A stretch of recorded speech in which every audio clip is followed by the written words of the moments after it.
Oh, God, that's so gross. And then I instantly started thinking about how many bugs are actually on our face that we can't do anything about, and how much of a horror story that is. Don't do that. You're going to make me spiral. Yeah, I don't want to. We live in a weird fucking reality. If you don't wash your mascara off all the way, don't look up those bugs. I know. Yeah, disgusting. That's why Rick and I stopped wearing mascara. Yeah, and I have lovely eyelashes already. It's Corrina true. tells me all the time. I'm so bad at taking my mascara off. I don't even want to know. Maybe you should make her look it up then. That usually is what saves me from doing it, is like the bugs. They're gross. Do you know what red velvet is made out of, the coloring? Chocolate. There's a certain type of beetle that gives off a coloring that they use for red velvet. I don't want to know. That's disgusting. I don't even like red velvet, so. Do you know what vanilla flavoring is made of? Yeah, or raspberry iced tea. Like, No, I don't want to know. Don't tell me that I don't one. want to know. This isn't a fun game. I don't want to play this game anymore. This is what's going to happen. You guys go too far down the Taylor Swift spiral. Rick and I are going to start dropping facts you don't want to know. Oh no, this is what they're going to do to us. don't let us get into Rome, I'm because just then saying. it's fucking over. Yeah, that shit was not built in a day. No, it didn't fall in a day either. It didn't. I want Spartacus. Oh my God. Oh, Jesus. Did you take your break yet? Oh, yeah, I was quick like lightning. That's why he wasn't there. I've been waiting to take a bite. That's why when I came back, I was like this, and now I'm like, Alexis took one too. That's why she was asking. She forgot. I've been waiting to take a bite. and she's like, did you already go on your break? I planned to do it when you were gone, but I missed it. That's also what she said. I'm sorry. Glitter. There we go. Darkness.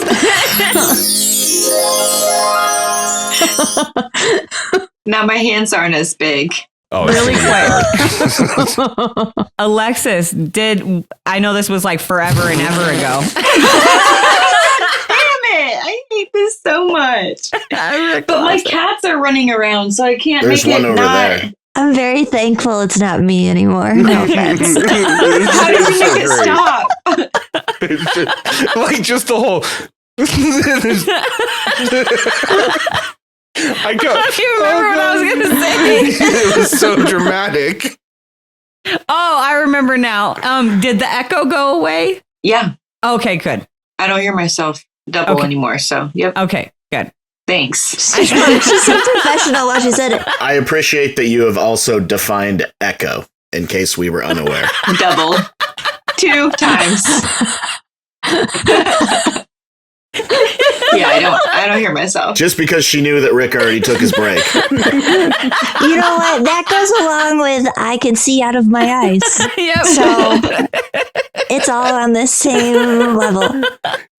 Oh my God. I don't know where I was going with that. But I don't know anyways. either. Yeah. Speaking of music, that Oh, was a good transition. That But then was. I called it out as being a transition, so I lost it. But I tried. speaking of music, I'm going to continue to talk about the music in this show. There we go. That's what I was going to do. That was really good. Oh my God. I forget, what was the first song again? Or wait, It should was- we do the intro and then talk about that shit? Yeah, if you want to get into that. Because- Speaking about music, We've got about 16 minutes, in which probably 3.5 are usable. So let's get into the content.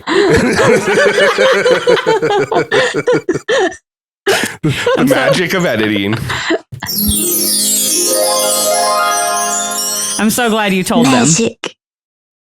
What, did they think we're just live like fucking Joe Rogan or shit? No. Dude. No, I'm People just do. saying. No, like No, people really do. So many people that ask me about it, they're like, so you guys like do it live? I'm like, No. well, No. we record it while we are live. like we're breathing. I mean, I'm alive. My mind is alive. Yep. My mind is Vague. I'm so proud, Corrina. Do they not follow us where Corrina consistently says, this is a thing that happened, so we're putting it out later? Yeah. Or right in the middle of the episode, I don't want to talk about this while we're recording, so we'll talk about it after. You know, like, come on, seriously. they know. My favorite is when like we'll have a 40-minute intro and then one of us will say, well, yeah, like we said 20 minutes ago, but then the intro is actually only 10 minutes long. Well, yeah, that's what I'm saying, because I get message like when we say little stuff like that, I get messages from people and they're like, so where's the other 20 minutes? I'm like, you don't want to hear it. Trust me, you don't want to hear it. Wouldn't you like to know? I mean, do we not have enough? Are you fucking kidding me? Yeah. I'm like, trust me, you don't want to hear what we were talking about. The people want more? Like, literally last episode, I was moaning as Nicole, and that made the cut. Like, what else do you think is on there that is actually worth listening to? It's not good. The video you posted today of her literally almost made me piss my pants. I love that video so Oh my much. God. So good, Devin. Like, yeah. Oh. Yeah. I was watching all the fucking comments and posts in all the little challenge groups, including our own. And I just finally was like, dude, I want to fuck with people. So I found that screenshot about Cara. And I don't even believe it. I really don't believe it. Fucking fire. But I just fucking dropped it in there. I was like, all right, let's watch what happens with this. Dude, I never get notifications for that group. For whatever reason, this episode, that's all I saw in my feed all day long. And I was like, the one day I don't want to know because I'm trying to save everything. Right? Between that, well, just between that and like the Survivor finale this week, like I don't think I know what anybody who I actually am friends with was up to on Facebook from Wednesday on. Yeah. Because all it's been has been the challenge groups and the Survivor groups just going back and forth. It's like every other post. I got bored and I scrolled Twitter and because some of a cast spoiler is coming out right now. Oh, yeah. Saw that. So I was scrolling and I don't even really follow that many Survivor pages. I think I follow like maybe one or two and then like maybe 3 people from Survivor on Twitter. And nothing but nonstop fucking Survivor. I was like, oh yeah, that's the finale. That's right. Yeah, and people are people are either really pissed or really, really happy. I was like, I mean, that's good though. I didn't watch, so but I don't watch it. I'm sorry. About the winner? Yeah, about the winner. Yeah, about the finale and final tribal and crap. And just like how it all went down. Katie, you would have liked the winner. Would I? She's a stylist. Oh, cool. She's also a Swiftie. No, I'm joking. She's not. God damn it. Rude. but the person who came in second is A Swiftie? like a massive fucking Taylor Swift fan. Okay. They talked about it. Yeah, like the first or second episode, he went toe to toe with one of the other guys on his tribe naming songs he was naming Taylor Swift songs. And I think Ben was naming Metallica songs, if I remember correctly.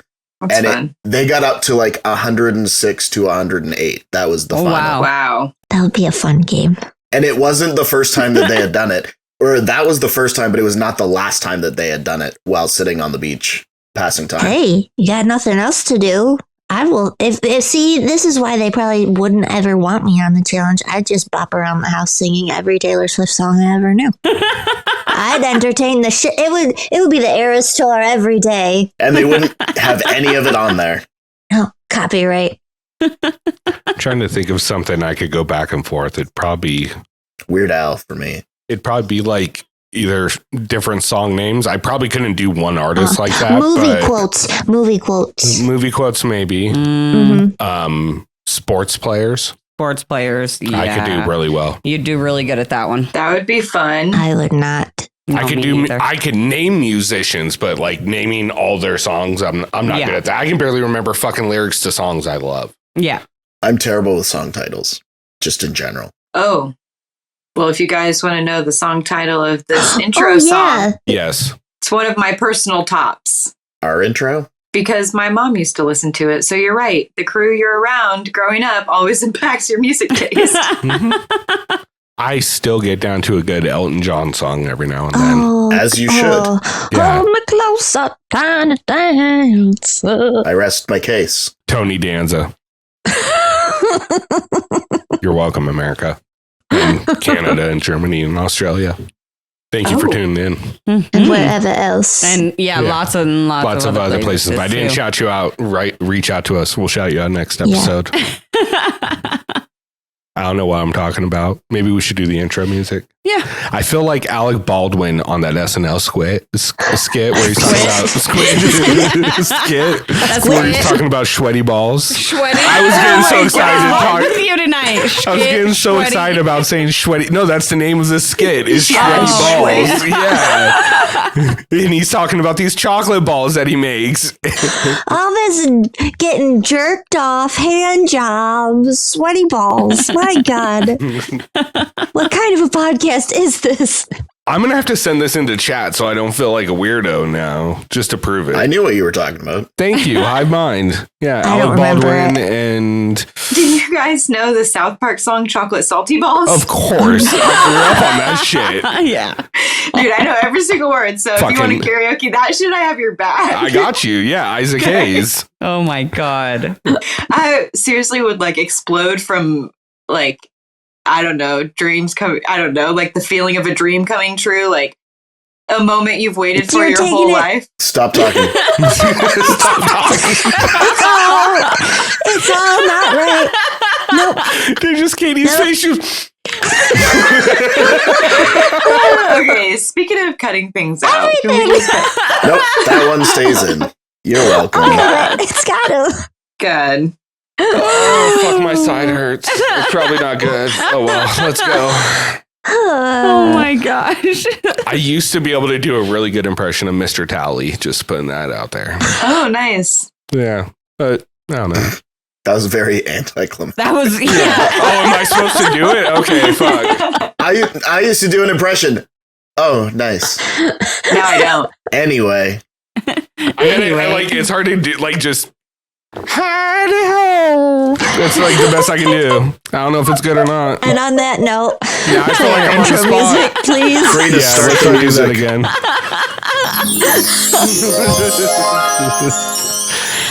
Let's cut that, please. no siree.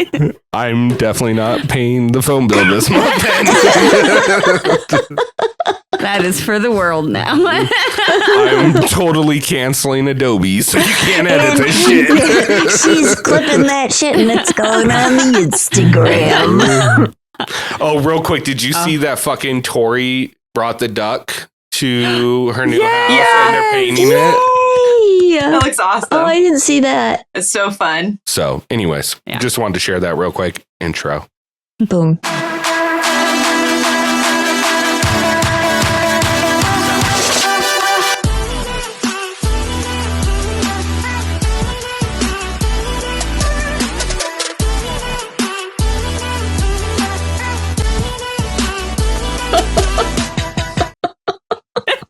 Do you guys need another moment? What's happening? What's happening is you're back at the Challenge Fandom Podcast. Welcome. Got myself, Ricky Hayes, my beautiful wife, Corrina Hayes. We've got Alexis, Tex, Rawson, Tony, Stats, and then Info Lance. 2 people for the price of 1. That's how we get down here. It's double the content, just like double mint gum. It's the statement of the great mint. And then we've got Katie Bad Blood Bahura. We are going to be off the rails tonight. I'm just going to be honest. If you couldn't get that from any of the intro that you may or may not have heard, We skipped it. I would have. They just Fuck. hit skip. Karina skipped it. It's just not there. She's like time stamping 27 minutes. 27:09. Cut. All you're going to hear is both Katie and I saying, Karina, just start the music. Just start to get it over with, please. End this madness. Oh my god. Oh no. Anyways, we're a hot fucking mess, but you've tuned in. I can't talk. You've tuned in to listen to us talk about the All Stars 4, Episode 8, The Queen's Gambit. That's right. It's Paramount, not Netflix. Queen's Gambit. Not a bad title this week. I actually liked this title. Yeah. And it's actually one of my favorite openings in chess, to be honest. Ooh. So. Yeah, Rick plays chess. Like, So do I. Wow. He's a smart man. I wouldn't go that far. Chess is really just about memorization. It's not really about being smart. It's not. I guess there is some creativity when you get on those. Anyways, you didn't tune in to hear about this. Yes, you did. Let's go. No, let's not talk about chess. I don't want to lose our fucking 3 listeners we have. But there was chess in this episode. There was. And if someone has never played chess, I'm just going to be honest. I'm going to tell you how each piece moves, and that's it. Is probably the worst way to teach them to play chess. Yeah. But if you're working with like a 7-year-old, that works. You kind of had a captive audience in that situation. I was just imagining that they were both not making the right moves or just like taking a pawn and like moving it sideways and be like, checkmate. Like Checkmate. when little kids make up their own rules for everything. Exactly. But there's something about reality TV shows and chess. Like they always have a scene where a person's like moving a chess piece. Like think about Big Brother. Yep. You know what I mean? With Tiffany, she's like sitting there like planning out the whole game with chess pieces. It's like, All I can think of is Harry Potter. don't, Harry. No. And you're free to check the night. I don't even know if those are the right words, but I'm picturing it all in my head right now. No. Look, we're not about accuracy. We're about just putting shit out there. Spaghetti on the wall effect. Yeah. Tony, on the other hand, is about stats and info, hence the name. So Yeah. let's just reel that fucker back in right there. It's okay. I just know the velocity of the spaghetti. Does it have 90% will? Yes. Oh my God. And then 20% heart. Whoa. Wow. That's special. 10% underdog. Oh my shit. gosh. So, all right. First off, Adam gets to do the recap of the previous episode. What'd you guys think about this? I like Adam. I like Adam. Yeah. I like Adam. I like Adam a lot. I love him. I was impressed with his headstand. That was Yes. actually very That impressive. was really good. That was the note. That was the entire note that I wrote for the intro. Adam's headstand was impressive. My note says it's okay, but because I love him, it's the best. Yeah, that's pretty. If it was anybody else doing this exact same one, I'd be like, okay. I said he tried. LOL. I skipped a note about his intro completely and was just talking about Mary J. Blige. It did. It happened all so fast. It did. It's these episodes with no commercials. They're just Oh. like It's that. so nice. I love it. I needed it. I was going to say it's lovely. Just move them all to Paramount or whatever streaming service is getting moved to once it gets purchased. I Yeah. don't And know. they can cuss. That's great. Yeah. Which makes me sad because nobody swears quite like Tina in the house. Oh, Yeah. that's Fucking true. look, that was probably one of my a lot of this episode was really, really good. But part of my favorite was Tina and TJ's back and forth in the elimination. Yes. Oh my It God. That was so amazing. fucking good. It was good. So fucking good. So good. Tina, I think, got my line of the night too, which we will get to because it's somewhere in my notes. Yeah, there's somewhere. There's a lot of great lines. Great lines in this one. Yeah. So real quick before we dive in, what's your guys' like overall grade for this episode? Because I'm giving it like a solid A-. It had everything I really kind of want in a challenge episode. Yeah. Literally. Yeah. I give it an A. I was gonna say I I don't give know it plus, an no A. minus. It's an A. I'll go B plus. I was gonna say B, but I didn't know we were doing pluses and minuses. So You're the one from Canada. You should have said an A. No, because we use numbers and not letters. Oh, sorry. I'll preface my stance in this episode by saying I've had an annoying ass week with like fighting with girls. I'm sorry you've had an annoying ass week. Yeah. Thanks. So like this whole thing, I feel like my own personal experience goes into my opinions, because I've definitely had somebody scream in my fucking face like that, and it was not cool. Yeah. That makes sense. I will preface mine by I watched the first 10 minutes, which, as we all know, was the tedious 10 minutes of the episode.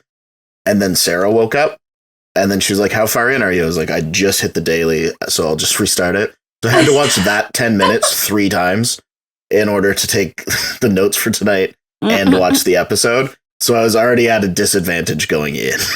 I enjoyed, honestly, the first 10 minutes. Like, I liked the boat trip.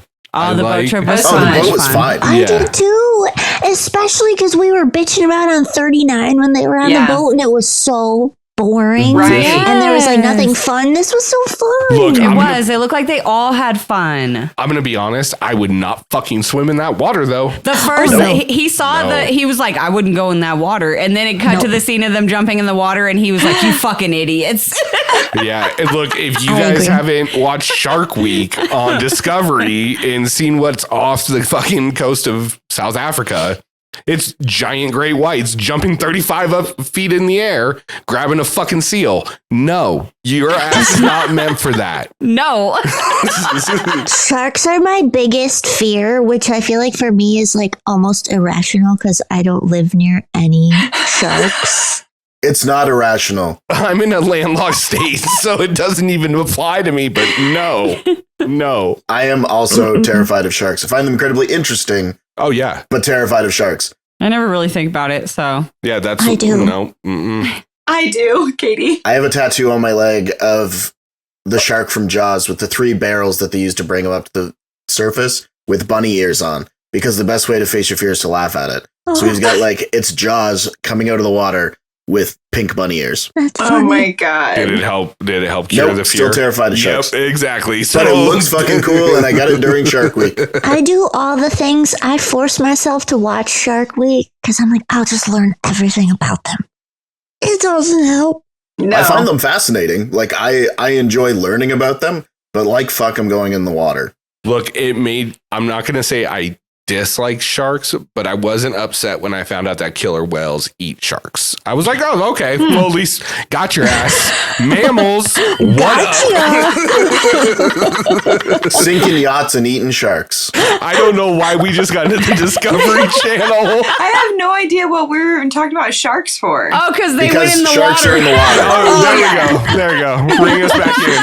We all took too many This breaks. is what happens on this podcast. Anyway. You're just learning a lot about us. The boat was fun. It was a family affair. It was a family affair. It was. Yeah. See, there you go. I brought it back to the song for Oh my you. God. And then they went home after everybody had been drinking on the boat and started having conversations. Always a good way to have conversations. Yeah, great start. Yeah. So the way this episode played out and the way I'm going to just say it, they patched this shit together. Oh, hell yeah. Because if you notice that fight that takes place right after, and we'll get into it more. So Laurel and Cara have their talk, and then the argument that happens in the kitchen, that argument does not happen in the place where it is. Yeah, in the show, in the timeline of the show. Like, because you look at it, Cara's wearing what she wore to elimination and deliberations. So it either happened right after nominations, after everything blew up at nominations, or it happened as soon as they got back from the elimination arena. Wow. Fun side point. Yeah. If you're paying attention to the background when Laurel and Cara are having that conversation, Ace goes to the fridge twice. Now, it is also a very Ace thing to go to the fridge multiple times while somebody else is having a conversation. But it was very clearly Ace was at the fridge on one of the shots of Laurel, and then he walks to the fridge on another shot of Laurel. And I was like, dang. They patched this shit up. It was like, this is the story that we want to tell. However, none of it happened in this order. We dropped the script, and when we picked it up, it was in the wrong order. So rather than fix it, we just fixed the video. Yeah, and that's exactly what it is. Yeah, and was it last episode or the one before? There was another Laurel Nicole fight that I was like, I don't think that happened. I think that they do this a lot more than we really catch on and notice. for me, this one was just so noticeable because, and again, we'll go back to the Laurel Cara conversation. We're not jumping over that. Yeah. But since we're already talking about the little kitchen scene, we'll just, I'll just finish this thought. But when Nicole and Cara are arguing at each other in the kitchen, Nicole is saying some things to Cara that I was like, where does that even come from? Like, that's so fucking random. They're not even talking about that. Like, what? Then if you move that whole scene to after nominations when they're already arguing over who knows Laurel better, that whole conversation between them in the kitchen makes sense. Yep. So the timeline that really happened, what I believe anyway, is that Laurel and Cara had I don't know when the boat day fits into this, but Laurel and Cara had their conversation. I figure a couple of days goes by, and in those couple of days, Laurel and Nicole start, making out and doing their dumb shit again.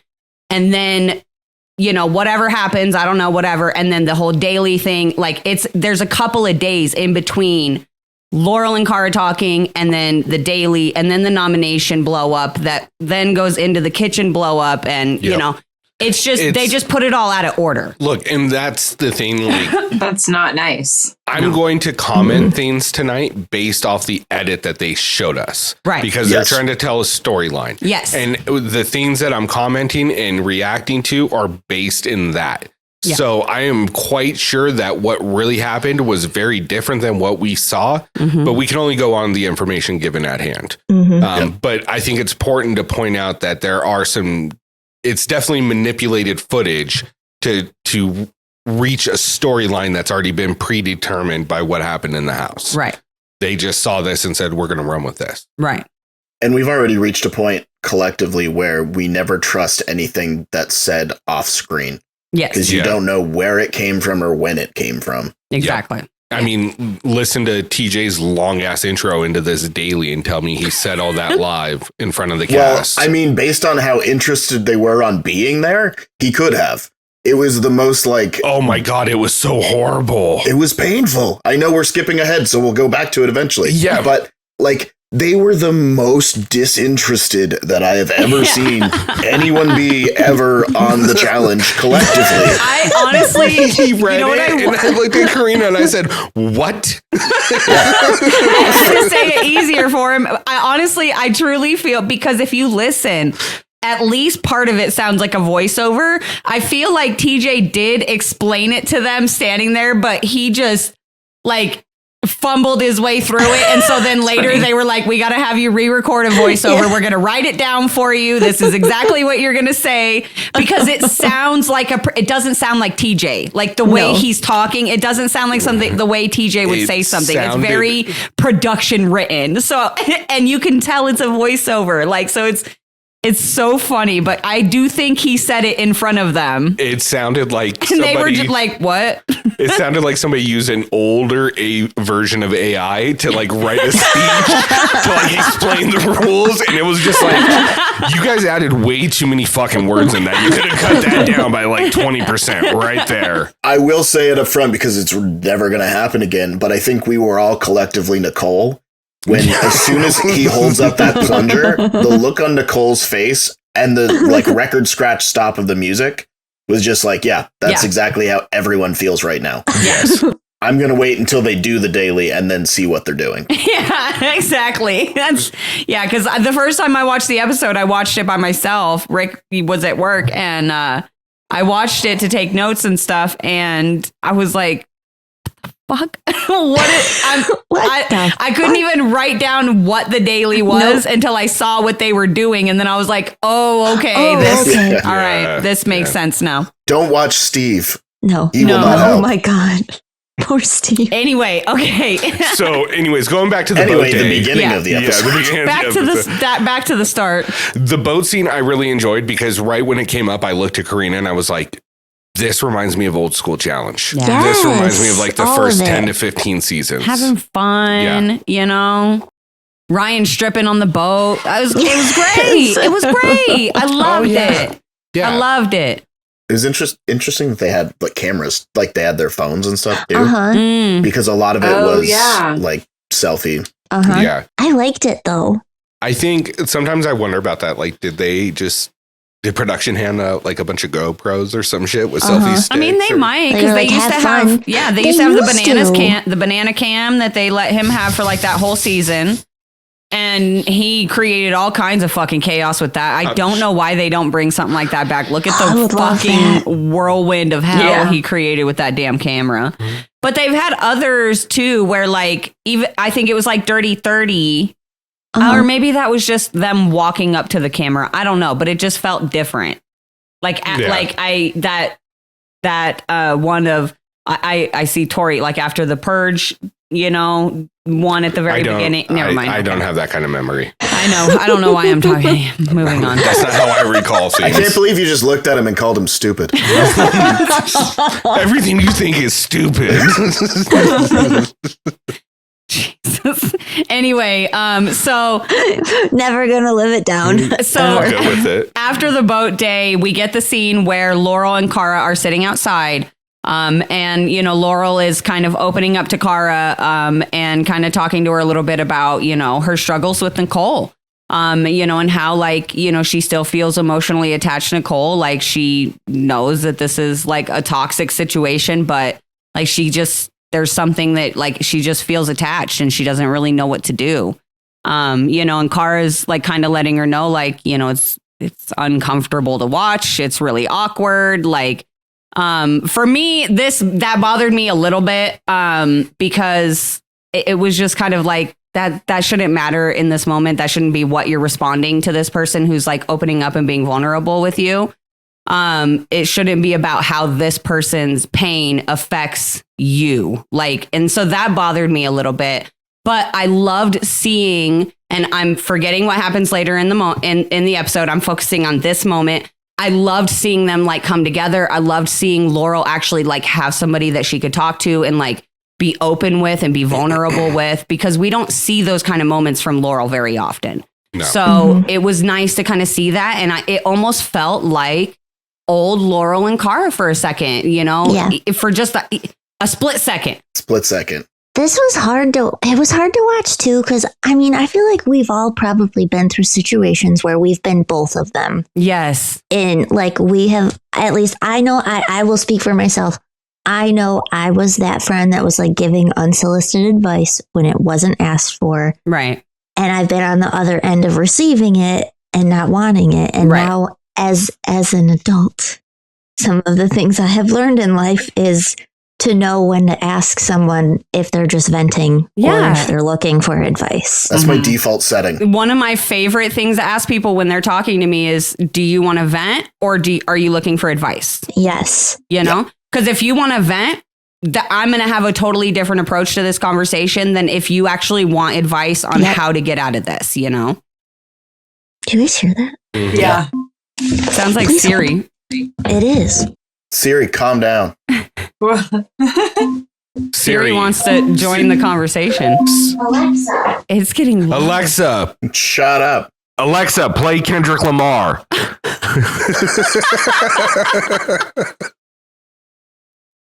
I don't know what was happening. She just kept getting louder too. Didn't you say that you think that your house is... So are you trying to say Victorian age ghosts know how to use Alexa?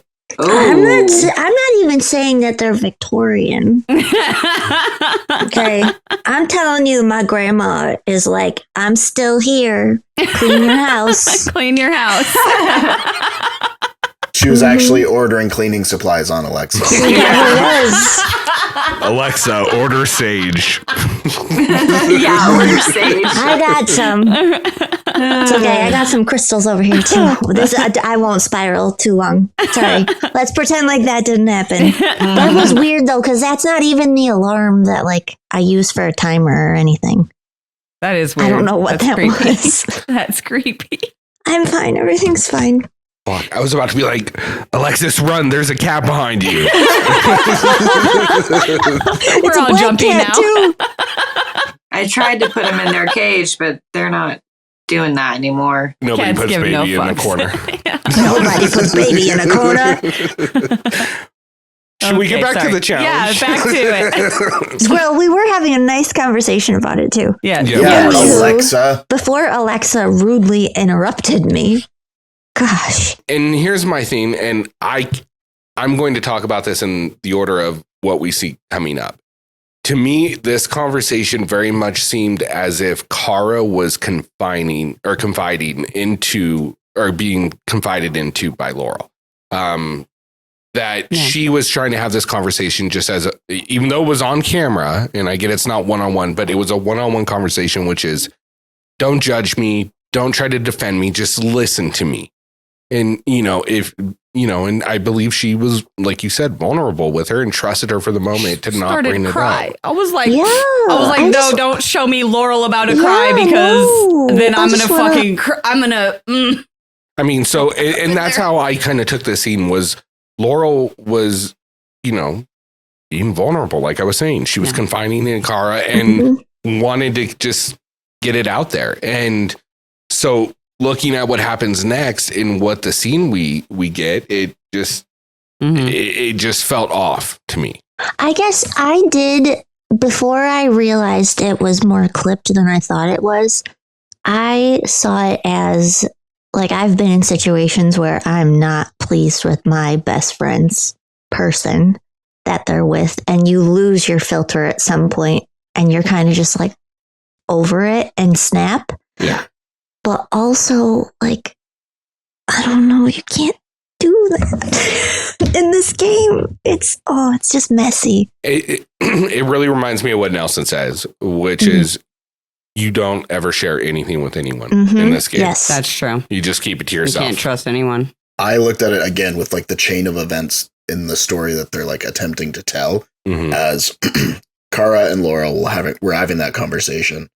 And despite the fact that it was like a completely different time of day when they show the shot of Nicole going through like the chafing dishes, it looked as if Nicole then looks out, sees them talking, and then the next scene is Nicole being like, stop talking about my relationship. And it was like, the other half of that relationship initiated the conversation about the relationship. Yeah.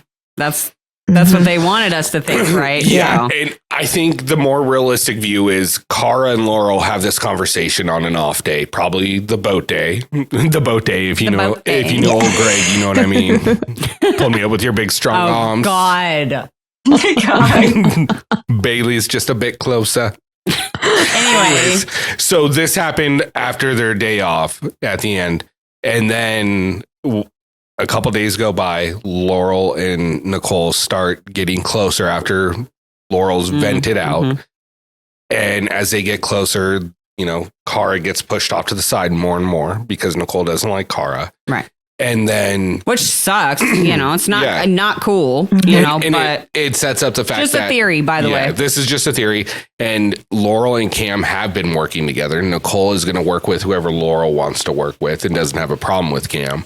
So I don't really see it as these two things that happened were actually mixed the way they say it is. I think that they weren't intertwined and one thing led to another.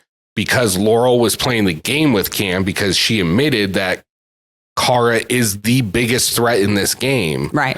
And wanted to get her out. Even though these two events weren't related till the nomination, they played it as if it was throughout this whole episode. Right. Exactly. Yeah. You know what I mean? Exactly. So I know that was a really long way of saying it. I probably shouldn't have taken the break to try to explain something so delicate, but here we are. So delicate. Challenge Fandom Podcast. Oh, you guys don't even know that's a Taylor Swift song. Yeah. The levity of it all. I didn't write too many notes about the first conversation, but I will say I felt like the advice that she was giving just like wasn't timed properly. But I've also been in Laurel's position where a friend had to look at me and be like, hey, this is getting hard to watch, and like everyone's sick of it. Yeah, and see, when she said that it was uncomfortable to watch, I wasn't necessarily looking at it as Cara saying it's uncomfortable for us to watch, more so as like she knows how Laurel, I guess, was, and the person that Laurel normally is in this game, and to see her not being like that is what's uncomfortable, not necessarily that like obviously that's also uncomfortable because I'm uncomfortable watching it a year later. But the relationship itself being uncomfortable to watch was not necessarily what I took from the conversation or the comment that Cara had. Was more so seeing Laurel not with her head in the game when Laurel is so laser focused would be the uncomfortable thing to watch, because she knows that like when it gets aired eventually, that Laurel would have a hard time kind of watching that play out. Reconciling with what happened. Yeah. I do agree with that. I think Cara's intentions were good. Oh yeah, I don't think she was like purposely trying to pull, I don't think it was anything like that. And I think it was the same with Laurel. I think that this shit just blew up at the end because their gameplay is very different than what their personal expressions to each other are at this point. Well, and not just their gameplay, but just them as people. Like they're just they're such different types of people, and it just anyway. We'll get into the rest of it later. Camroy. Hang on. Okay. Really quick. I did want to make I did want to point one thing out about the whole kitchen thing. There's this part where she's like, Nicole is like leaving the kitchen or whatever after, talking to Cara or whatever. And she's like, tells Cara, like, you're such a back and forth thing with Laurel. And I was like, that's fucking ironic, Nicole. Oh, yes. Speak of irony, okay? Like, what are you even talking about right now? Like, how many times have you guys already been back and forth just at this point in the show? Seriously. Nicole doesn't know what she's saying. Like, Well, neither do we. It's fine. Well, we do because we had subtitles on, but. Well, she needs it per the later quote of the night. The other thing was Ryan trying to very quickly get into the cupboards and get what he needed in that situation as fast as possible. He's amazing because there's another part later during the other fight where like he like lays in Jay's lap and Jay's like, it's okay, baby. It's okay. Mom and dad are fighting. It's okay. Just relax. It was just so interesting the way this whole thing was. And it gave me such a different perspective once I realized that the fights that we saw throughout the episode were out of order. Right. It completely changed my perspective on how I'm seeing this episode. Yeah. Because watching it the first time through and not knowing those scenes, I was under a very different impression on how I viewed everything on this. I was sort of surprised that like nobody was even bothering to be a part of the conversation when it seems to have really sprung up out of nowhere. Right. But then when you actually look at it, you're like, no, this is after like the huge fight. And then now everybody is equally as done with it. But now they're just like, I want no part of it if I don't have to have a part in it. And I totally get that as well. I have been in those situations where like at some point you try to speak your piece and just kind of say like, here's the information. But then after a certain point, you're like, I don't care anymore. Just, I want to not be here. And I think that the fight we see right here is actually after elimination. I truly believe it, the way they're dressed and the way they're sitting there making food. And if you look back at the clock, you can tell it's a double-digit time. So it's a little bit later in the night. So it's either right before Elim or right after. And so I feel like it's right after. That's just my intuition on it. Yeah. It's dark outside, I just did not pay attention. Yeah. I feel like I went into this episode thinking I had it all figured out because like all the clues and spoilers that I thought were spoilers were all laid out, and then it was wrong. And I was like, well, fuck, I thought that it was going to go completely different the whole time. So I was just like half paying attention. No, they did. They threw us off quite a few times. I was pissed. I was pissed. Yeah, I was pissed when we got to the video call with Cam and Leroy. I was like, no. Yeah. Oh, see, I wasn't.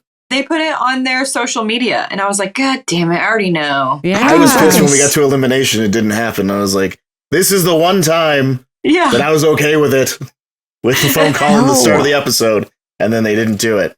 I was fine with it. Oh no, I wasn't. No, I was so upset. At the beginning, you wouldn't have known who would have gone. Which of them? Well, I figured it was a women's elimination. Yeah, women so outnumber just men. Immense. Yeah, but here's my thing: is like out of all of this, the person I'm least annoyed with this whole episode and getting pulled into all this bullshit that we're seeing online is Cam. It's Cam. Yeah, she's the only one I think has not really did anything wrong. Like that we've seen from the edit. Well, that's what I don't understand. All of her stuff was game move to me. She's probably busy. Well, it's not only that, but like, it's all just game move. It's like, I don't want to run against Cara. And it's like, I wouldn't want to run against Cara either. Like, she's one of the best. She'll fucking beat almost everybody. I wouldn't want to run a final against her. I want to run a final against, like fucking Veronica or Big Easy. Like, that's who I want to run a final against. I don't want to run a final against Jordan. I definitely don't want to run against Jordan. No. Yeah, like, no, that does not sound like... Or Cara. I'm going to get 4th place and 0 money. Fuck you. You know what I mean? No, I don't want that. Like, at least let me get 3rd place and make 15 grand. You know what I mean? Oh my God. Anyway, so we're so all over the place. We are. I don't even care. We're just following the actual story, not the editing. Yeah, I just feel like we don't really need to go in sequential order. Like, there was some very large points in this episode. Yeah, they didn't. So why do we have to? And I think the biggest thing that people are going to want to talk about in this episode is what the fuck went down, the major parts of it. Yeah. With that being said, that Camroy call to home with Kingston was very fucking sweet. I liked it a lot. Yeah, it was super adorable. And he was getting his teeth in and growing up quick. The crazy part is if you look up on like social media, he's like 3 years old now. It's wild. Yeah, it's crazy. He aged. The challenge ages you, man. Yeah, fuck, dude. I feel like I know I keep shouting Cam out because obviously I'm a little biased towards her. But if you have not listened to her interview on MTV's podcast, this woman, it was really good. She's a badass. I'll have to go listen. It was so good. You have to. Not to get super deep, I'm going to skirt over it real quick. Having children absolutely terrifies me. Every aspect of it. It should. And thank you. Okay. So hearing what she has to say about motherhood and her stance on it and how she is not letting it change her, like, just gave me a different view on it. Mm-hmm. So thanks, Cam. Aww. But also, did you know she was pumping every 3 hours? Yeah. She said that they would stop things so that she could pump. And that's just like... Yeah, like literally. Aww. Like production would have tents or vans or whatever she wanted set up. Like if TJ was about to blow the horn and her alarm went off, they were like, oh, nope. Yeah, I really like that they accommodated to that. I do. Know what I mean? Yeah. I think that's really, really fucking cool. Yeah, I think that's great. And not only was it her own room, it had a lock on it too. Oh, good. Nice. Yeah, good. And that's very important. I think that's what like is so impressive is the fact that she's doing all of this while playing this game. And it very much reminds me of John A. from All Stars. Yes. Now, I'm not saying that like, I don't know if Cam makes it to the final or if she wins it or whatever happens, but it just kind of gives me that vibe. Yeah. So, yeah. Anyways, getting into the daily. Balls up. Balls up, motherfucker. Yeah. Why was this not balls up, motherfucker? Oh. I don't know. Like, I've never tried to put my balls up. We should change it to that. I'm just saying, like, Domino's, motherfucker. Like, Adam did a headstand earlier. Yeah, that would work. Oh my God. I don't know if I can pull off the headstand. I might just fucking like prop my legs up on the couch or some shit. Corrina's gonna come home one day and Rick's just in like random positions. I'm just tying my balls up. Oh my God. But I forgot that's how Rick sounded. But honestly, neither of those things work because we have this lovely thing called gravity. Like, so... I mean, they're still going down. Your head's just at the ground. That's really? That's true. Yeah, that's true. Just throwing that out there. Yeah. Science. I mean, I'm sure we could find a way. This is what happens when you go to the American school system. You're welcome. America. What did you guys think about this daily? Like, just not the plan and all that, but just the actual, like, daily, what they had to do. It was fine. it was very, very Big Brother-esque to me. Right? Yeah. Yeah, very it was old school OG challenge. It was. I liked it because I think it gave people like Flora and, you know, some of the old school players just as much of a chance as anyone else. And that's my thing is I didn't like it for the actual, like, what they had to do, but I liked that it gave room for strategy, right? Because we were talking about this, I think it might have been last episode with Alex, where, you know, we were talking about potentially seeing people come up with strategies to purposefully lose so that they could get into the bottom and potentially go in for their star. And then boom, next episode, swear to God, we did not actually know that happened, guys. But I'm always like, are they listening? And then I'm like, wait, this was a year ago. No, they changed their editing. They had time. They had time to change their editing because they were just sitting on it for a year. So they were like, oh. That's why it's so wonky. Right? Yeah. It was actually different. Yeah. So that's... Yeah. My question is what do you guys think about this deal that Laurel and Cam come up with? Fucking Killer Cam. Dude. She's... How? She... Minions? Like, I don't understand. I understand like Cara fans are hating this because it's going after Cara and that's their player and nobody wants to see their... Exactly. If it were anybody else, everyone would be fine with it. And I get it. But at the same time, like it's Killer Cam. It's what she does. Like, she did it to CT for the whole fucking season on Double Agents until they were partnered together. And then she's like, all right, let's go win a daily. You know? Yep. I feel like this same thing happened like on both shows that I've been watching. Like recently with Survivor, it took more than one person to get out the really good person. Mm-hmm. Like in a battle that really mattered. And then now it's like people are pairing up to get out the good person. Mm-hmm. Mm-hmm. You got to. Which is like, and it's one of those things where it sucks because, and not even just because it's Cara, but like it sucks that it's the entire house against one person, but it's still a good game move. Like from a game perspective, nobody, male or female, wants to go against Cara in a final. No, especially when there's only one winner. Yeah, exactly. Now, I will concede that there's some pettiness that comes later to the point of like, I don't want Veronica's star, like it's tainted. I want Cara's star, which clearly that star works better in a final than the other star. But as far as like an actual plan, fucking great. Like it works. Like clearly it worked. Here's my thing with it is I have absolutely zero problem with it because we've watched other people do it. We watched Jay and Michelle do it last year. Mm-hmm. We watched, you know, other people before. We've watched Tori and Devin. We've watched everybody. We literally watched the entire fucking cast. Like, make sure Turbo got in and eliminated. And like, I know some people were upset about that, but there was not near the reaction to that is happening to this. And it's because nobody likes Turbo. Because nobody likes Turbo. Yeah. So like, that's all I really want is like, I don't expect people to like change how they feel, but just admit that you're being biased to somebody that you really love. Yes. I admit that for CT. That man can do no fucking wrong, okay? No wrong in my eyes, in the eyes that I see with, okay? Like, no wrong, okay? But I admit that. Can you preface that when you say in the challenge house? In the challenge house. Okay, there we go. Just want to preface that. I mean, and probably most things outside of the challenge house, like not like give or take, you know, murder. Not that stuff. So good at that. This is a synchronicity.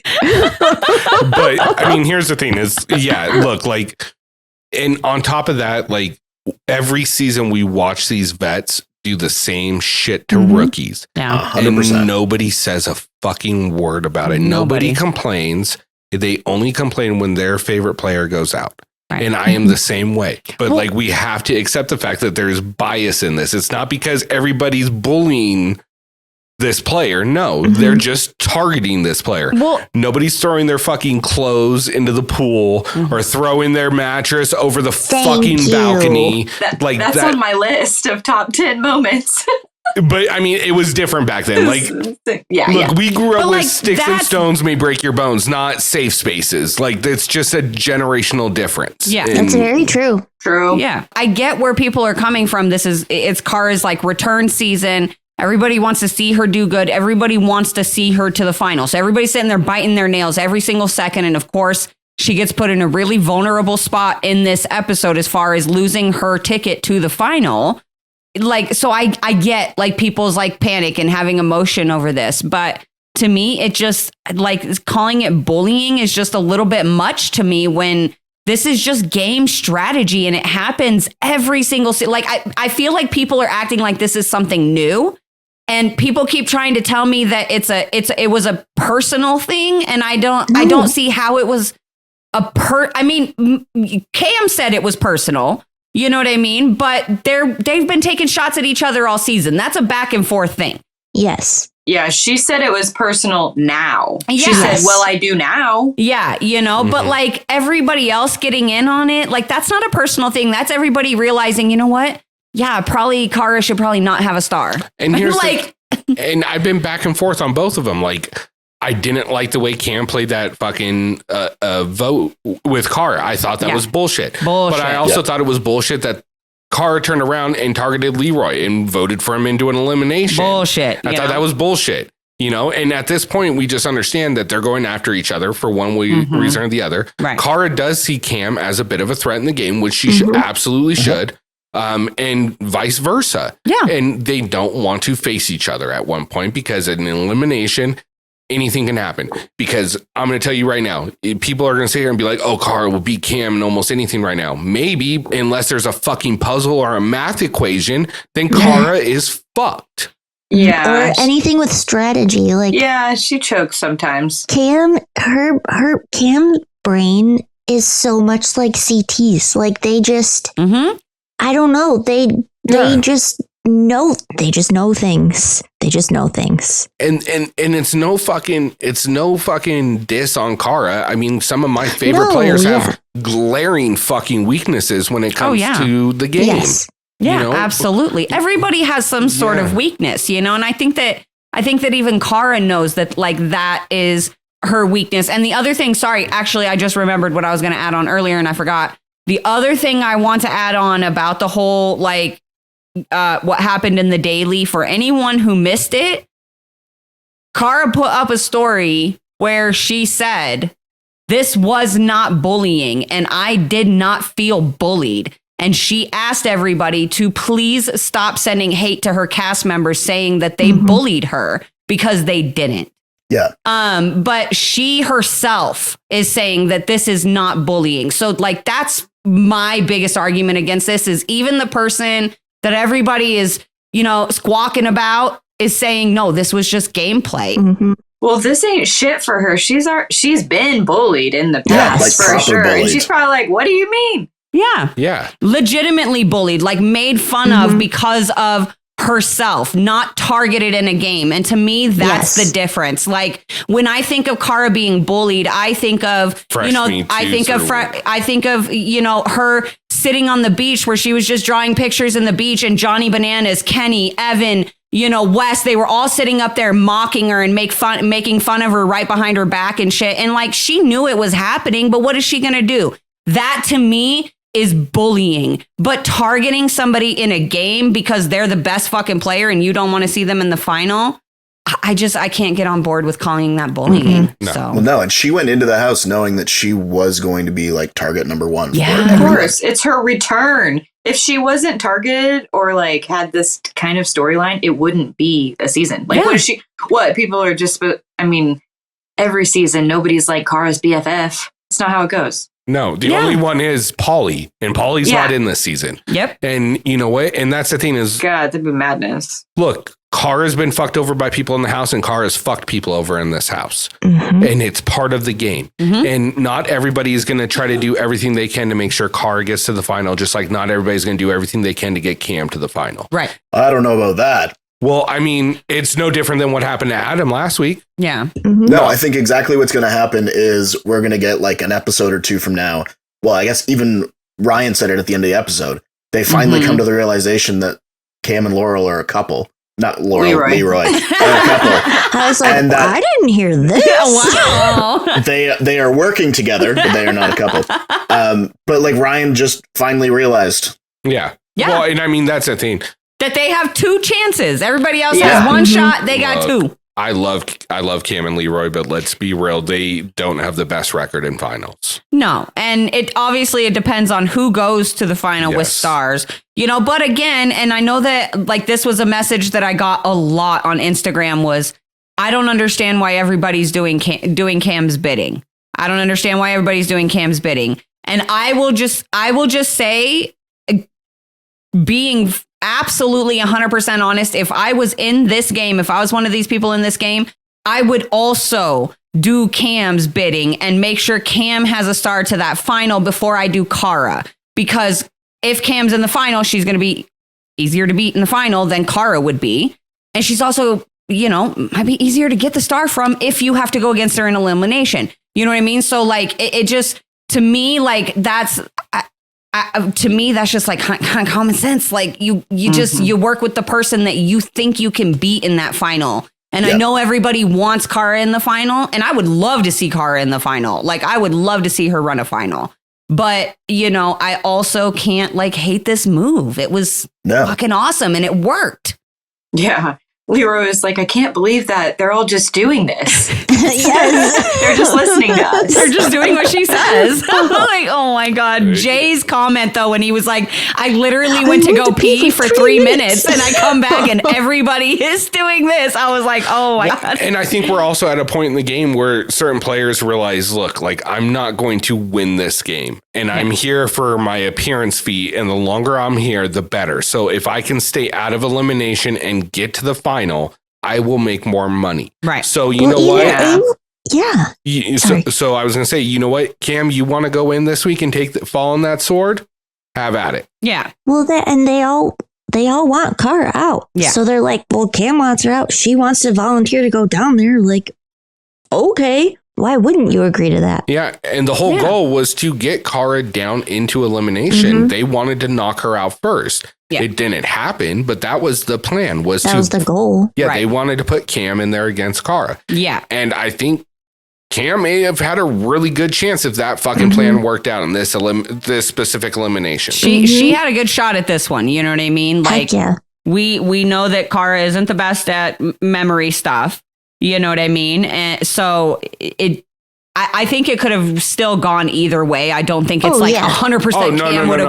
I don't think that, but it would have been one of the ones that Cam had a good shot at beating Cara, and it wasn't a strength thing. It wasn't a super long endurance thing. I know Laurel had a confessional where she was like, "This is endurance," and I'm like, "It's yes, but it's not." Like, let's calm down a little bit. They're bouncing on a trampoline. It's fine. It's fine. But what Cara said though in their confessional during the daily was so fucking good though. About, the balls. Yeah, trying to keep my balls off keep my balls. I was like, that's pretty good. I like that part. Yeah, no, this was a fun. I don't know. I think the daily was fun because we got to watch like the plan kind of work. Like if this daily didn't have that whole plan and trying to watch all the pieces fall together and then trying to watch Cara come up with a counterattack, without all of that, I think it would have been so fucking dull and boring. It would have been, and the daily was so campy that it was actually pretty good. Like it was enjoyable. When Cara comes back, I think it was like right after her round when she got out, she was like, I'm coming for plan B with you, Cam. Yeah. And they were like all laughing about it. I'm like, oh, good. It's still lighthearted for a minute. And that's the thing too, right? Is like even the whole Nicole and Cara of it all, Nicole was pissed. Cara was laughing the entire time. Yeah. Because she was just egging on the fit infant. And like, if Nicole would have actually tried to do something in that situation, bad news bears. They would have just needed a shovel to bury her right there. Yeah. Because Cara would have wrecked her. You could see the joy in her face. She was like, "Yes, absolutely. come at me, please." She was like smiling about it. Cara, because of what she's gone through for all those years, has some type of special pent up rage that you do not want unleashed. Oh, hell yeah. Dude. Yeah. Because I feel bad for whoever gets that. And if Nicole, well, I don't feel bad about Nicole, but I would like to point out that Nicole seems to have forgotten one of the core concepts of this season, which is that you need to have a star to make the final, because she is the one that has said the most, well, Cara just wants to keep her star. Yeah. Like, yeah, because everybody else wants to give their star away, Nicole. it's kind of the idea there, sweetie. Yeah. Yeah. And then she said, mine, mine, mine. No shit. She was just so annoying me. The whole... There are 6 of them. That is how you get to the final. Yeah. If you don't want to keep your star, let everyone know, because somebody else probably wants it. Well, and that's the thing is like, and what was she really trying to do in that daily to like disrupt Cara, like bump into her, like, oh, you're not going to hit these other people's balls out. Like, you have 15 other people on your side trying to get Cara's 5 out. You can let her do her thing. Yeah, She's it's fine. Yeah. It's literally fine. Yeah. But yes, Cara would have wrecked Nicole in that situation. Oh, she'd have wrecked her. Yeah. And Absolutely destroyed her. And because I look at Nicole, I'm like, oh, she's like got some fucking muscles. Like she's fit and she's like not necessarily a big girl, but like she is built like a bigger girl. You know what I mean?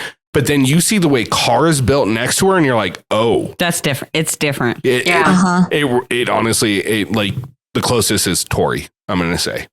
Yeah, the way they're built, probably. it's very similar. But anyways,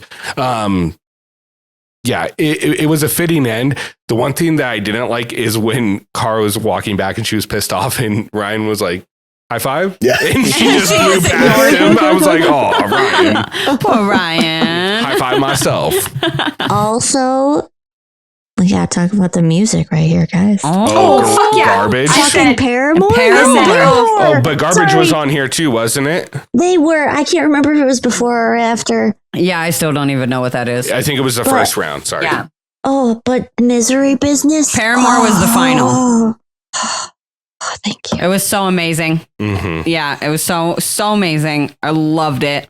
Perfect. My heart. Perfect. So good. Yeah. No, they're getting back to the good music. They had a kind of slow off week last week. Again, this is when we know they listen to us, because last week we were like, nah, not so great, guys. And this one we're like, good job. Right. We got ripped up for that one. I will say there is one thing I didn't like that Cam did during this daily. I didn't like when she yelled out at Averey. Yeah. I did not like that. Like that's just a little bit too much intimidation there. Let's just right in front of everyone. I was wondering, like, what did TJ say about this? Because they didn't put it in, but surely he had something to say. Like, I think TJ stays out of it. Like we saw people literally fighting on the stage in front of him and he just pulled out his phone and started scrolling. Like I think TJ just stays out of shit unless like it's carrying on and he has to like break it up to move the show along. Who was but it? Like I've heard that like TJ, like if anything like big happens in the house or if they need him to incorporate anything into the show or whatever,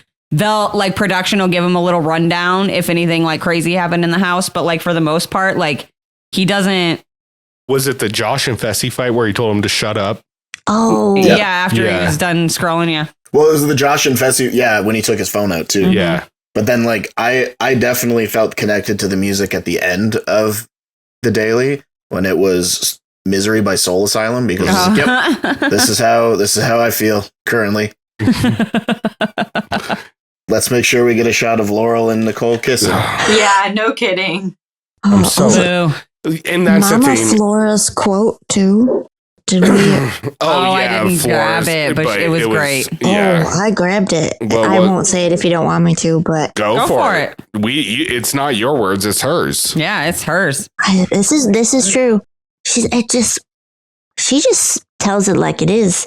She said everyone's gunning for Cara. She's just an annoying crybaby, and she's a manipulating little girl in a grown woman's body. Like, yeah, because Flora's still pissed off that they took Jasmine out. Damn. Mama Flora has spoken. The little girl, the person in a little person's body is definitely Nicole.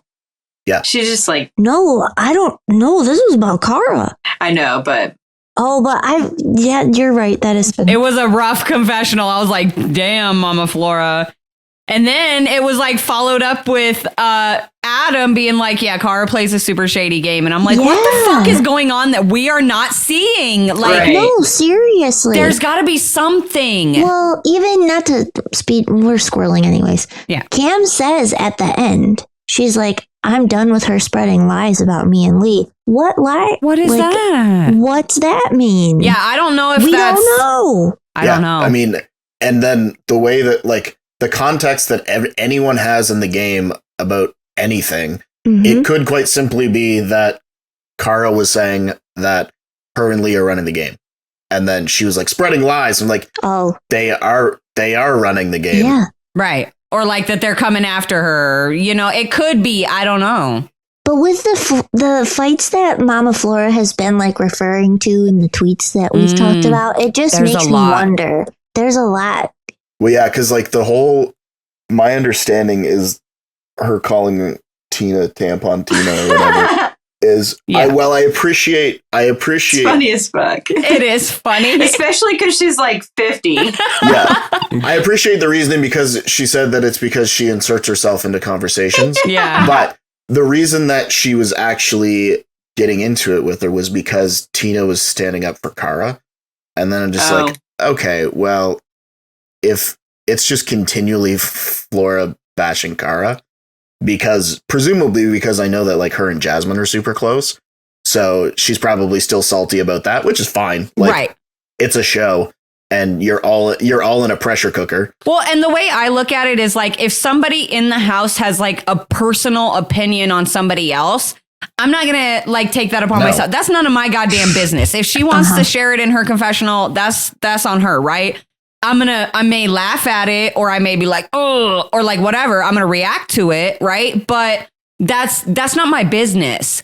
But at the same time, to me, like the things that like Flora says and her kind of like her personal issue with Cara is a little different to me than like Adam, you know, saying like she plays shady. And so it just, that one is the one that drew me. Like the Mama Flora one, I was like, damn. But the Adam one, I was like, wait, what? Like, what are we not seeing? What's happening? How do you play shady from the bottom? What's happening, you know? Well, but also Jasmine was making comments in her interview with the podcast too. So I'm like, someone needs to give us the tea. So just little side note. Sometimes I still refer to Kayla as Piss Pants McGee. So okay, I like that. I'll go with that. Wow. Tampon Tina reminded me of that. You don't know anybody who's ever pissed their pants when they're drunk, Rick? Not on national television. That's true. Not like that. On a bed on purpose. I believe Alexis just took that personally. Hopefully people don't call me piss in a field, Alexis, because I definitely don't know. It doesn't have the same ring to it, Alexis. Look, pissing outside in the field when you're drunk is different than pissing in your bed. Literally pulling your pants down and then just sitting there and just letting it go into your bed. God. That's way different, girl. Way different. That's worse. That's just Alexis, piss in the field, Rawson. I'm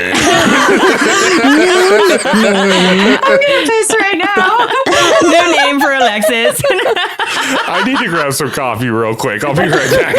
You go get your coffee. We got this. Bye bye.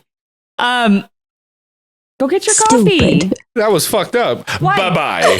Bye-bye. Every idea you have is fucking stupid, and I hope you shut up. Bye. Oh my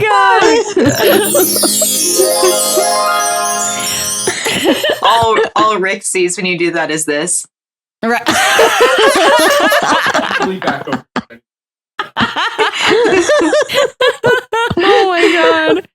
Friggin' A. Oh, that's so funny.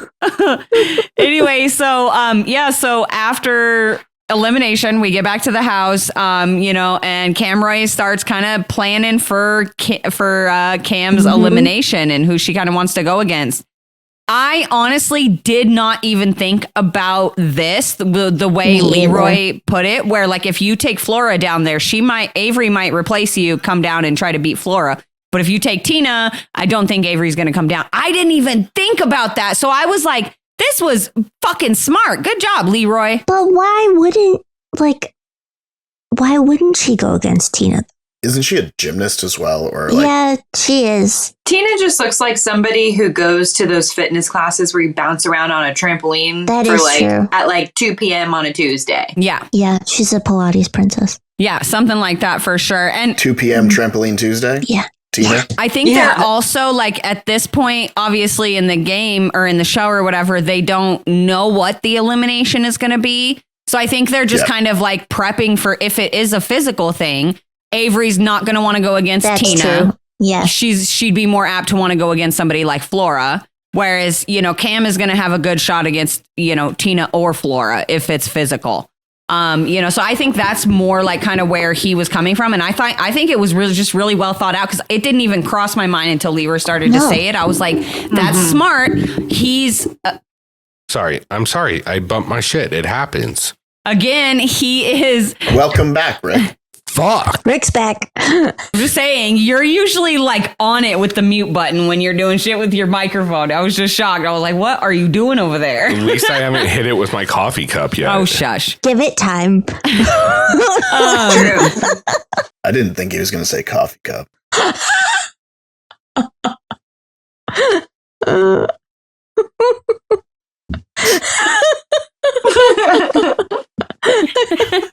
I mean, it would have been quite a feat, but Anyway, anyway, I don't remember what I was saying. Squirrel. We were talking about the challenge. But yes, but yes. very specific. We were talking about Leroy planning it out so that she wanted to go against Tina. Oh, I did think of something while we were talking about that I don't think I said earlier. I hope not. Cam?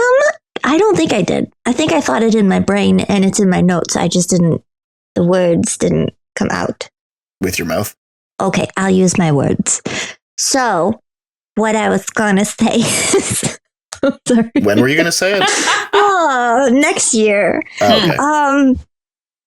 Cam, she could have tried to win this daily. She didn't want to win it. Because if she won it, she could have just had the option if she wanted to go down. She wanted to lose. She wanted to be in the bottom. She didn't give a fuck who she was going in against. She was like, I'm going in and I'm getting my star. It wasn't like this delicate dancing around. Like, if I think I can, she was like, no, I'm going down no matter what. Well, I think the original plan was Cara and Cam were supposed to be in the losers group. And those two were going to go in because not one person, no matter who won that, was going to be like, I want to take one of their places. Yeah. Mm-hmm. Nobody up there was going to do that. And that's what that I think was the original plan. Yeah. Mm-hmm. And it didn't go that way because Heat 2 couldn't get Cara out, so. Yeah. They also weren't in on the plan. They were probably all peeing with Jay. It was a group porta potty. Or a field. Maybe it was the field. Yeah, Alexis was there. Likely. Yes. Maybe it was a prairie. Oh my God. Sorry. Anyway, no, you're not. Anyway, I'm just sorry who I am. That's all. Stupid. Can we please get that on like the button? You need to. Yeah, I will. I'll put it on the buttons. Someday when I put the rest of the stuff on the buttons that I'm supposed to do. Nah. I was going to say, wait, there's a couple other buttons we're supposed to I ain't did nothing. I ain't done nothing. God, we're such a fucking hot mess. But at least we're consistent. So, anyway. Consistently fucking bad. It's still consistent. It is still consistent. Least people know what to expect. Exactly. You should save this clip right now for the all the things that people want to see that aren't in the episode. You can just send them this little blip right here and be like, here you go. Just this dumb shit. Honestly, to all our listeners, if you've made it this far, you should hit that like button and subscribe. Smash that And subscribe download, button. too. Yeah, download us. Download. It doesn't stay on your phone or take up space on your phone. It just helps us.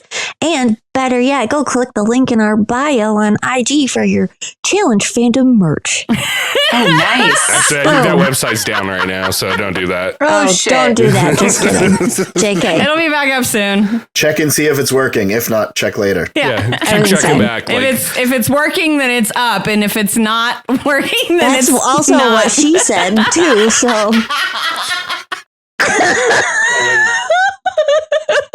just keep on checking back like CT's Cameo page. Oh, We've just evolved into something really not professional at all, and I'm okay with it. we were supposed to be professional. See, I missed that memo. I did. True. I have rainbow hair. I showed up in my PJs. I'm wearing a flannel shirt but basketball shorts on the bottom, so I'm not even wearing pants. don't stand up. I'm wearing shorts. Good thing your camera's not moving around a bunch like mine. It's fine. I'm just wearing shorts. They're like pants with little legs. Have you seen my shoe? It looks just like this one, but it's like its twin. It's like it's evil, not like an evil twin. It's not evil or malevolent in any way. It's just its other shoe. Look, I thought about that during the fucking, I forget which part it was, but someone was like, come on, you got to do more than that. just pop up. Oh, God, I forgot to mention something Oh, light bulb. about the daily. I'm sorry, but I have to mention it. Can we talk about just how, like, oblivious Ace is to everything dude. going on around him? Everything. And literally, It's his world. He had an opportunity to give Cara the numbers in the middle if he would have just paid attention and shot for Laurel and Nicole and left Cara with I don't know. I don't remember how it all worked, but I planned it all out in my head. I swear to God I did. Mm-hmm. Oh, I but he believe could it. have at least given her one more person, leaving, like, you know, her, Ace, and Averey. Like, he could. That's what it was. Instead of Ace and Averey winning, you knock them out and you leave Laurel and Nicole to win, or Laurel or Nicole to win, or whatever. And then she's got Ace and Averey in the middle with her instead of up at the top. You know what I mean? Dude, So, no. like, Ace was out there just fucking having a blast. that's what I'm saying. He wasn't paying attention, though. Like, he could have set. He was just having a good time.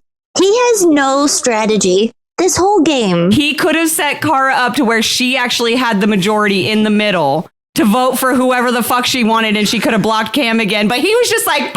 This is fun. Low key, it reminded me of, like, you know, when you're a kid and you find that little door stopper on the back and you just keep flicking it. Yes. Like him and Steve, like, just, knock the balls out. Steve knocked out all the fucking decoy All the black balls. ones, yeah. He knocked out his own, too. Yeah, in his own. It was just like, they're just going. Yeah, so sorry, I had to jump back to that because I suddenly glad you remembered did. it, and I was like, no, we have to talk about that part of the daily real quick. I'm glad you did too, because I literally had a note that just said, "Oh, Ace, he has no strategy in this game whatsoever." I also have something to say about the daily. Two things, actually. One of them, how would they have guaranteed that it wasn't 2 male or 2 female winners? Because it was the people who got knocked out. It was the bottom, however many. So it very easily could have didn't ended think up. that through. Yeah, they could have fucked that up. But then also, if you're paying attention, which is really annoying because I accidentally started paying attention, the people that are in the bottom, it gives you the outlines of all of their promo photos. Yes, For yeah. the people that Oh, are going to shit. end up in the bottom. So the first time I watched it, I was like, well, guess Tina's the last one. Yep. Because it was her outline. And I was like, well, fuck. Now I know that for the rest of the season. You're welcome, everybody listening. Now you do too. Pay attention to those silhouettes. Yeah. We do the same shit. Yeah. And the other thing is that Jay is very much like the father of the house this episode, where he's like bringing Nicole back over and he's like, don't get kicked out for fighting. Not for fighting. You're better fighting. than this. And then later when he's like Holding Ryan. patting Ryan's back and holding him when everyone else is fighting. It's amazing. It's amazing. Anyway, yeah. So going back to the deliberation portion, one of the things that actually shocked me, and I was actually kind of like surprised by Laurel's behavior in this moment, was when Veronica came to talk to her and try to negotiate a bit with her. And Laurel took such heavy offense to this, saying that she felt like she was being strong-armed. And I get it. I'm one of those people where when I've made up my mind, don't just leave me alone. You know what I mean? Unless we're close, And I don't know how close Laurel and Veronica have been in the house, if they've worked, I don't know. We don't really see much of that. But I was kind of like, no, Laurel, I love you, but that's what this game is it's about strategy and trying to make deals and stuff like that's literally how you guys made happen what you just made happen. And Veronica was part of helping make that happen. Now you don't have to take her deal, but at least hear her out and don't be snappy at her because you're so fucking just, and I get it. Emotions are running high. Everything's worked up. I get it. But I just feel like she took some of her anger out on Veronica in this moment. And she was super snappy at Veronica for no reason, in my opinion. Well, not only that, but Veronica wasn't necessarily even coming to her with the deal. She was coming to her with facts. Tina has no reason to take Cara's star. Yeah. For Cam, it's personal. She wants Cara's star in particular. Tina's not going to take Veronica's star. So why wouldn't she take Nicole's star? I do feel like what Veronica said wasn't entirely true or accurate. I do feel like it was a game move that she was just kind of threw out to Laurel. Oh, yeah, absolutely. Almost as kind of like a threat, almost kind of what Cam did to Averey. Hey, if you don't do what I want you to do, it's going to end up flipping on you. And I feel like that's what Veronica did to Laurel. So, I mean, I get it, but I just don't feel like Veronica approached it in an aggressive manner to make Laurel respond in an aggressive manner. It just, for me, that moment bugged me more than almost anything else that happened in the episode. I was like, dude, she's being hella cool right now. And I don't even like Veronica that much. Is she being hella cool? Just calm your titties, Laurel, it's fine. Just fucking breathe, bitch. It's fine. See, to me, it read as Veronica's been doing this. I'm sorry, I keep bumping. No. I don't know what's wrong with my all that fucking shit. I don't know what to do with my hands. I don't know what to do with my hands tonight. All your ideas are stupid, okay? I'm just gonna hold them up here for the rest of the fucking night because I can't stop bumping into everything. You need one of these. This is a cooling or a squishy cube thing. That's what Rick needs. They're in party bags at the place I work, and it's pretty nice. It always just goes back to the square. He likes fidgeting with stuff, so he'll sit here and he'll do the mic cord or something. I'm like, stop doing that. Well, that's not a good one. Yeah, I'm like, maybe we'll get you a little squishy toy. Oh my God, yay. What? If you're a good boy, oh my God, all I can think of is that TikTok. Was it Rick? Rick, did you send that in? Or was it Corrina? Oh, you feel better now? No, that was me. That's not. It was his. Yes. Do you want to call Grandpa? Kind of. If you're good, I'll get you a squishy toy. I don't even know what we were fucking talking about. We were talking about Veronica. No, I just think Veronica's been doing this so fucking long. She's a used car salesman, so she just has the same pitch that she uses every time, and it's tried and true. So she threw that out at Laurel, and Laurel's like, "Fuck you, I'm not the fucking one." Yeah. And I appreciate that from Laurel. Don't get me wrong. For me, this was one of those moments where and again, I know Laurel is aggressive and intense just naturally, especially in this environment. But for me, it was just and maybe there was more, again, to the conversation. Wouldn't put it past them. I'm just going off what we saw. But it just felt like Veronica came to her very calm, and Laurel was no, I think I was like, girl, calm down. It's okay. The way this, you need to calm down. The way that always works. You're being too loud. The way that this all played out for Laurel over these, what I'm assuming is a day or two, you just see her getting more and more and more wound up. And people are just cranking that dial, cranking it. And then we get to deliberations. And once I saw the way Laurel was sitting on that couch by herself, I was like, uh-oh. Oh, yeah. It's going down. Yeah, this is not good. Well, even before we get to, and I think you're right, and I was going to say, that's why I truly think that there was a couple... Can you say that again? No, because this was part of my idea as well. We discussed this before we even got on, but... It's recorded. Can we rewind that and do the same edit you got for that? I think you're right. Anyway, Rick's gonna get a shit edit. between the Laurel Cara conversation at the beginning of the episode to the incident, the big fight, the big blow up, The incident.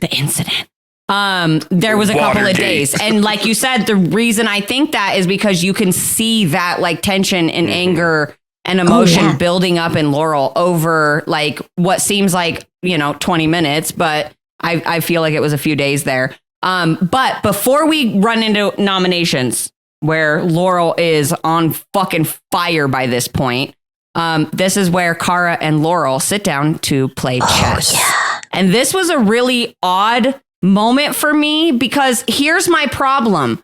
If we're going off the edit, okay, they've already shown the kitchen thing where Laurel and Nicole and Cara all get into it. And, Laurel clearly chooses her side and walks over and starts hugging Nicole and, talking about how she doesn't want Cara talking to Nicole like that. So then it was just super weird. Like, I feel And like the daily. the daily, I feel like the chess scene also happened before the daily even happened. No. I don't think it happened where it Well, happened. Laurel was wearing the same clothes. Cara was wearing the same outfit. Was she? Yeah. Yeah, and so was Laurel, because I like Laurel's shirt a lot. I did too. I think it was just awkward as fuck. Yeah, they were both. It was just so weird. I think that took place way before the actual nomination. Oh, I yeah. think it took place before we get the scene of Laurel and Cam talking about getting Cara out. I do think it happens before them talking about that. I think this was like in the first part of the day, is my opinion. Like early in the after day. they got back from, yeah.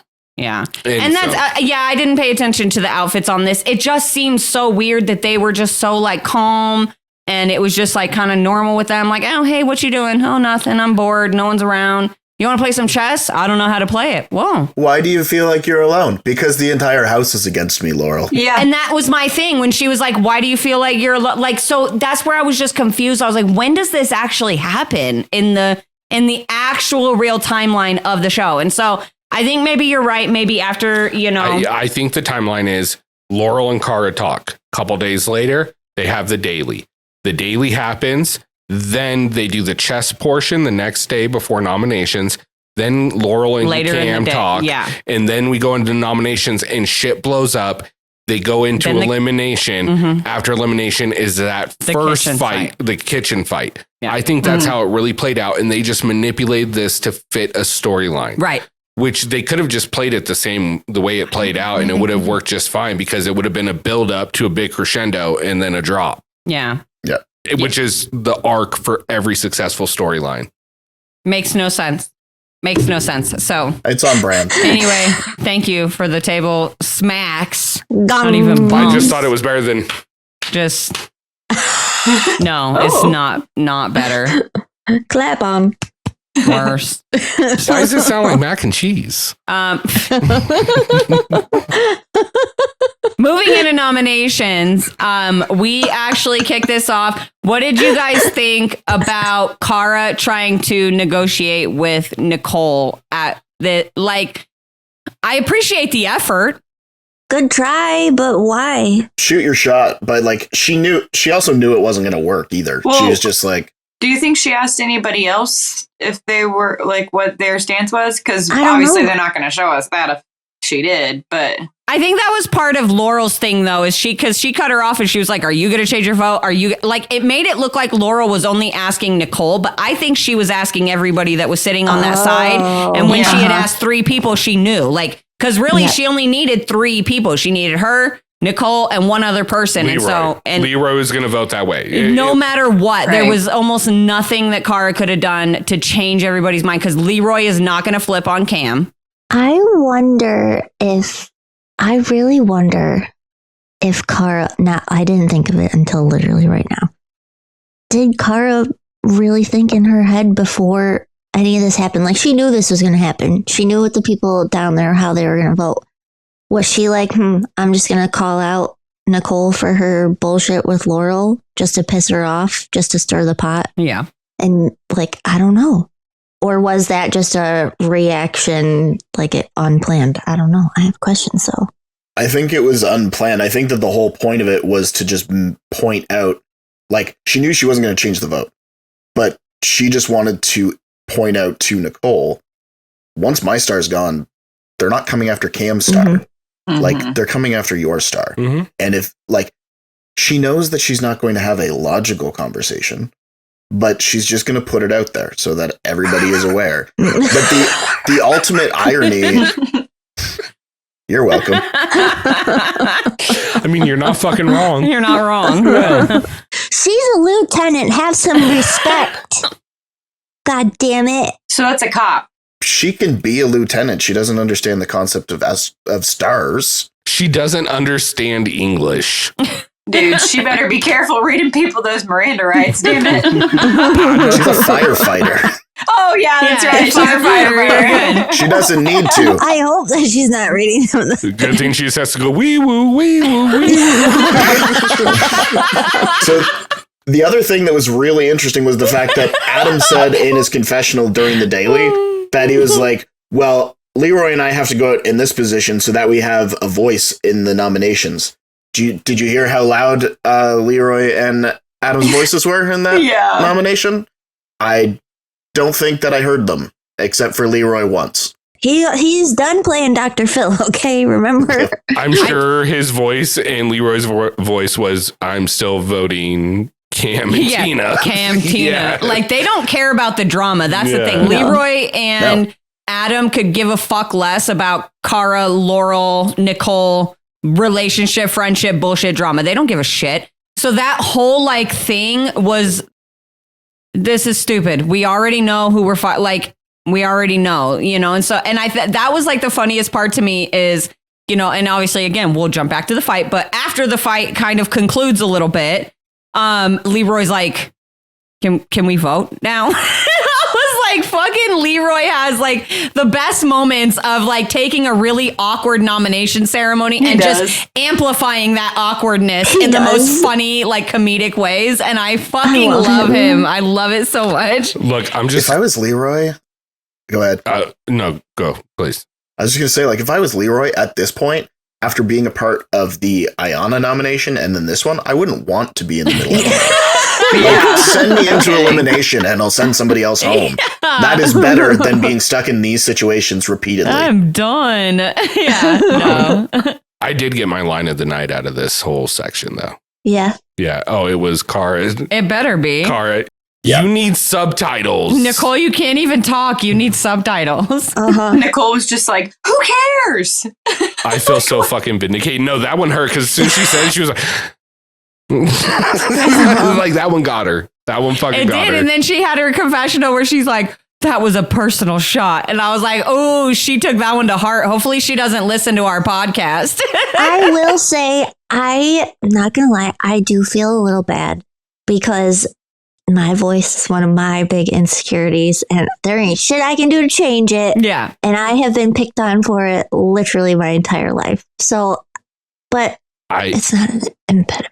Damn, we shouldn't make so much fun of Nicole. First of all, no. Fuck I that. think a voice is different than a fake accent. Because her sisters have come out and said that that's not how she really talks. That's not how she actually talks. Wasn't it on like Say Yes to the Dress or something? Say Yes to the Dress and Real World. I watched that one. And Real World. Like they came on when she was on Real World. They came on as like guest, you know, like the little where you can bring a guest. Oh, yeah. Uh-huh. Where they were like, I don't know why she's and they talk normal. And I'm also going to say this. I'm not going to give any names, so don't even fucking ask. But we do actually have a listener who listens to our podcast. Who is in the same exact town that Nicole grew up in and works in the school that Nicole went to and has friends who have been teachers there for years and taught Nicole and her sisters when they were in school. And this is not how Nicole talks. This is not her natural voice. This is not her natural accent. And I get people pick stuff up as they go. But so many people have come out and saying like, no, this is not a Long Island is what she always says it is. Staten Island. This is not a Staten. Marie came out and was like, called her out. Listen, I watch Jersey Shore and they don't sound the same. Yeah, like look, it's fake. Look, here's my thing. Nicole's sister is an identical twin. So they are damn near, they're the same exact DNA. Yeah. They were raised in the same situation, in the same home. Same time, went to the same school, all of that. You don't pick up a completely different accent unless it is something you have self-imposed to put on at that point. Yeah, but that's probably some weird twin shit that like you gotta do to make yourself feel different than your sibling you grew up being compared to all the time. And that could be it. And maybe that's it, you know, but at the same time, like pick an accent you can do. Partner. I also just assume that she works with a bunch of men. Yeah. So she probably like fucking talks like with the dudes, you know? Yeah. So, but also she's really annoying. Fucking locker room talk. Yeah. Yeah. So anyway, getting back to nominations, let's just break into this. We keep dancing around it. But we surprise jump in the fire. So pretty much, good thing we have a lieutenant. Laurel starts, like we said, going around like, are you going to change your vote? Are you going to change your vote? No. And then she tells Cara, she's like, it's Cam and Tina. Like, bitch, it's Cam and Tina, bitch. And then she gets up and walks away. I was like, damn. I thought it was over at this point. I thought it was done. I thought nominations were done. I liked the you can't control Nicole part. And then her saying, are you changing your vote, Nicole? Like, that's literally just watch Veronica do it to Nicole 3 weeks ago. Hold up, though, really quick. I just want to say this right here should have been a fucking massive red flag to Laurel, because it said, are you changing your vote? And Nicole said, slim chances. Her fucking answer should have been absolutely goddamn no. Mm-hmm. Well, it's because she found a magic 8-ball in the house and she wanted to show what she learned. God, look, man. All right, look, slim chances. I was like, bitch, fucking just, I will fight you right fucking now. You don't even know, bro. Do you want my hot take on this?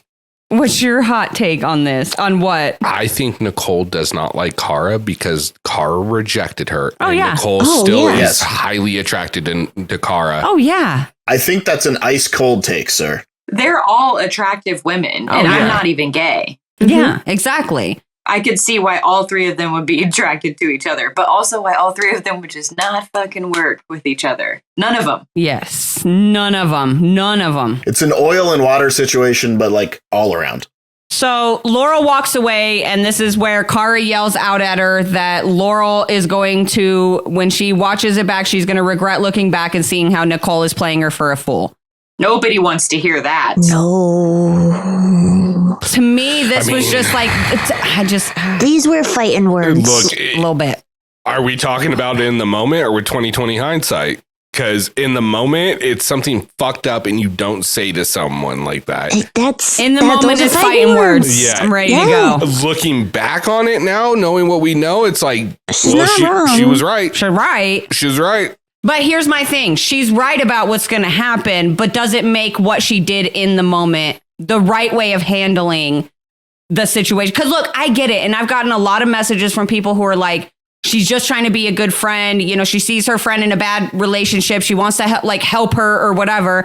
I don't know how starting a fight right here, it helps Laurel in this relationship, in this situation. Mm-hmm. And look, I'm just going to be 100% honest. Like, I've been in this situation. It was a little bit different than, you know, Laurel and Nicole's situation. Mine was a physically abusive situation. Whereas Laurel and Nicole is a little bit more of an emotional abusive type of situation. But I remember, you know, talking to friends, confiding in them, being vulnerable, telling them about what was going on and what I was struggling with. And then these friends then regurgitating that information back at the person I was with. And then I would go home and I would pay for that. And I would get my ass beat because I had the audacity to tell somebody about things that were happening to me inside the home. So I know that Nicole is not necessarily physically abusive to Laurel. Like, I don't think that in any way, shape, or form. But it's very evidently clear that she is emotionally abusive. And I have a feeling that, like, after this moment, this whole big blow up, Nicole fucking love bombed the shit out of Laurel. Like, that's the only move she can really make at that point, right? Because regardless of Laurel taking Nicole's side, the things that Cara is saying are there. Those thoughts are there. And Laurel already sees them because she's also telling Cara, like, I'm fucking stuck and I don't want to be. You know, so it's just, I hate it all. Laurel knows she's in a bad situation. She is very much aware of it.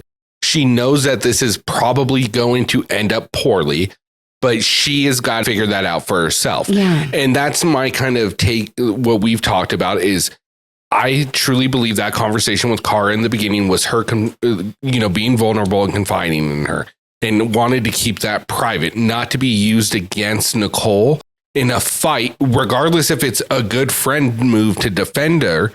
A better friend move is to keep confidence in one another. And look, that's a better friend move. Yeah. And unless told otherwise. Yeah. But also, does Cara know how to be a true, very good, like, long-term friend? Because she doesn't really have that in her life, really. And Laurel literally said she hasn't talked to her, just like everyone else. But here's the other point that I would like to make about this, and then I'm gonna kind of leave this alone because I think that makes it clear how I feel about this whole fight. We had this situation between Laurel and Cara before where it was in reverse, and Laurel was trying to tell Cara, you are fucking up being with Abram. What the hell are you doing? He's a piece of shit. He's going to fuck up on you. And Cara flipped out on her, screamed at her at the reunion. They got in a big ass fight, told her it's none of her business and she needs to stay out of it, blah, blah, blah. And then it also happened again recently with Kyle when Marie had to call Cara out on it. And she pretty much told Marie to go fuck herself and mind her own business. So for me, it's like, Cara, you know what you would expect in a situation where you're with a toxic partner and you're doing exactly what you got mad at people for doing to you. So like, you have to understand and see that. Like, it just, to me, it was a very hypocritical move for Cara to use this moment and go after Laurel and or not directly after Laurel, but go after Nicole through Laurel. And then these two fucking just bickering about who knows Laurel better. Clearly neither of them. Come the fuck on. Neither of you do. So weird. Neither of Mariah knows Laurel better. Yeah, thank you. Yes, Mariah knows Laurel better. Tori probably knows Laurel better. Like, none of you. So does Purple Jacket. Jack. You know, like, it just, so I don't know. That's like a Cake song, by the way. I see what Cara was like. I see her wanting to be a good friend, right? I see that. Yeah. But I also see like the and I hate to use the word dangers because people are like, the dangers, and it's not like Nicole's over here beating Laurel's. I'm not saying that, but just like the effects that it can have on that relationship and the toxicity in that relationship by openly going at and calling out situations in an aggressive manner like this in this fucked situation. Like, there was just, to me, in public in front of everybody and their mother. And the other thing that bothered me was, obviously I was not a fan of Laurel screaming in Cara's face. That's never cool to do. However, you interpret the world wrong. What the fuck, Laurel? Which is pretty fucking mean. Yeah, like, it is fucking vicious. Very vicious. Especially when she's like up here to Cara sitting down. Dude, I just feel like there's going to be some GIFs and some memes made of her and like. Oh, it is. It's going to be bad. No, it's going to be bad. But the thing that also bothered me, I did not like Laurel screaming at Cara or screaming in Cara's face.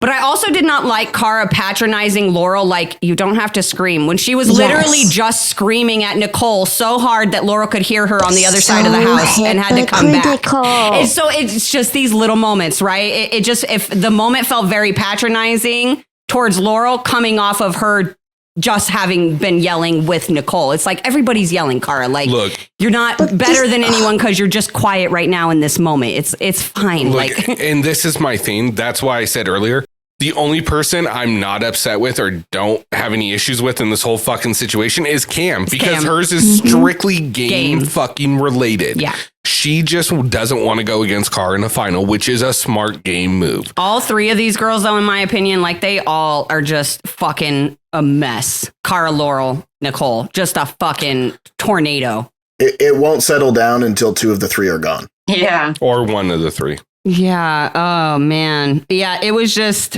a little too much. But I do want to say, I did find it kind of funny, just connecting this really quick. I did find it kind of funny that at the beginning of the episode, after the Laurel Cara conversation, Cara had that, confessional where she's like, what happened to the beast Laurel? And she's like, oh, Nicole made her soft as baby shit.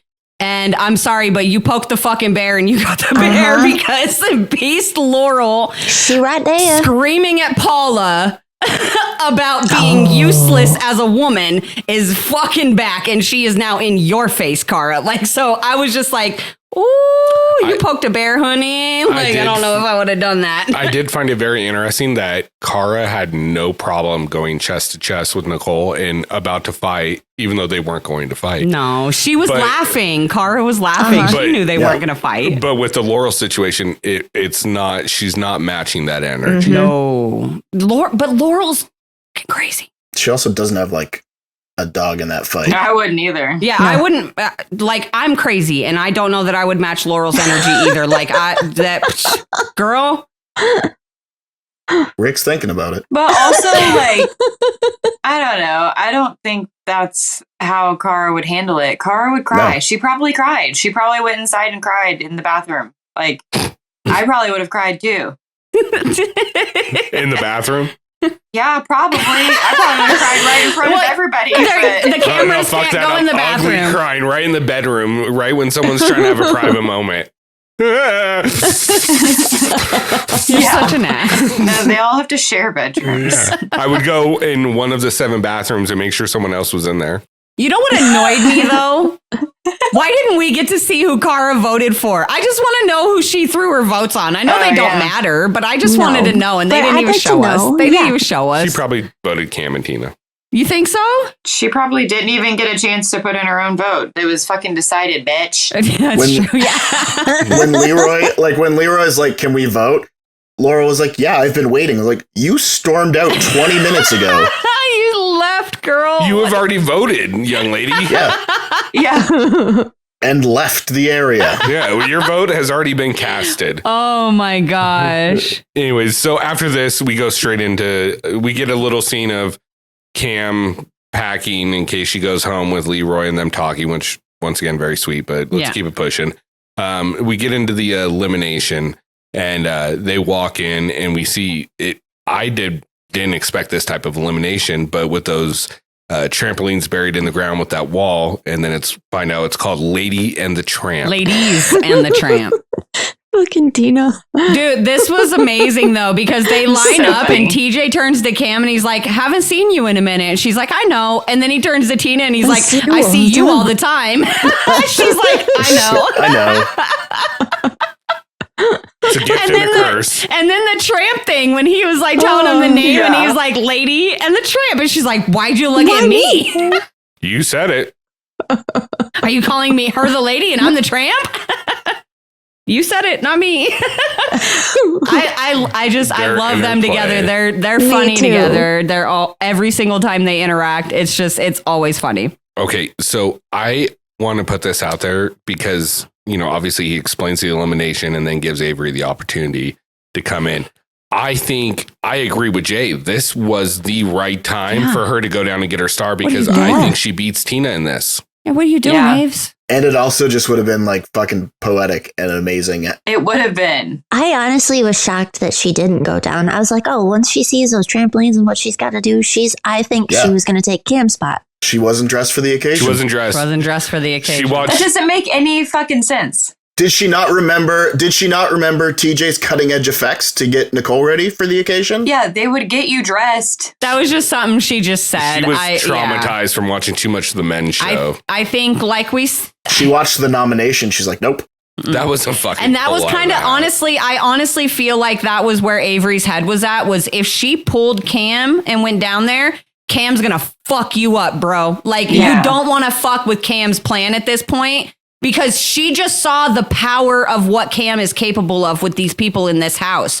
So why would you want to piss that woman off at this point? Like, I ain't going to take this from you.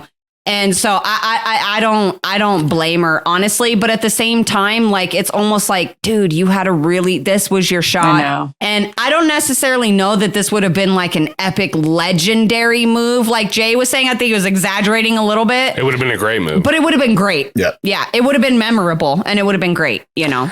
It would have messed it all up. And she potentially would have made an ally in Cara. That's dangerous, though. Yeah. And, well, not only that, but I think... Well, she's already kind of got one in Cara, but I think she... Then Cara would have had one. I think Averey kind of floats around because one week she was with Cara and then the other, you know, she's kind of helping out with Cam, the thing with Cam. And, you know, so I think she's just kind of bouncing around. I think Averey does that. And then when Cam tries to flip on her, she looks and goes, do you really want to let a husband and wife in the same final? I mean, that's the only, I mean, I don't, like, that's the next best argument after getting Cara and Laurel out. Yep, exactly. Yeah. It is. You know what I mean? So that's just how I look at it. But But they're not married. Oh, they might as well be. Might as well be. I don't remember where it was when Leroy was like, yeah, we're going to get this money and I'm going to give it to Cam and she going to put it in our bank account. Our joint account, yeah. I saw somebody like trolling him online. Me too. Like, I was like, okay, you must not be married because this is how it goes. If there's a lump sum of money, the husband fucking gives it to the wife and she does what they need to do with it. Like, yeah, what the fuck? I mean, we don't. He handles all the money, and it is the most amazing thing. Someone does, but yeah, like it's not. Yeah, exactly. Like I make the money and I put it into the account and I pay the bills, but she holds onto the debit card. Yes, that's how it works. Yes. Yeah. That's so you don't buy silly things. I spend the money. Like it takes two. I just tell her, all right, this is what we need. Save the rest. Swipe. Sold. Swipe. Motherfucker, swiper, no swiping.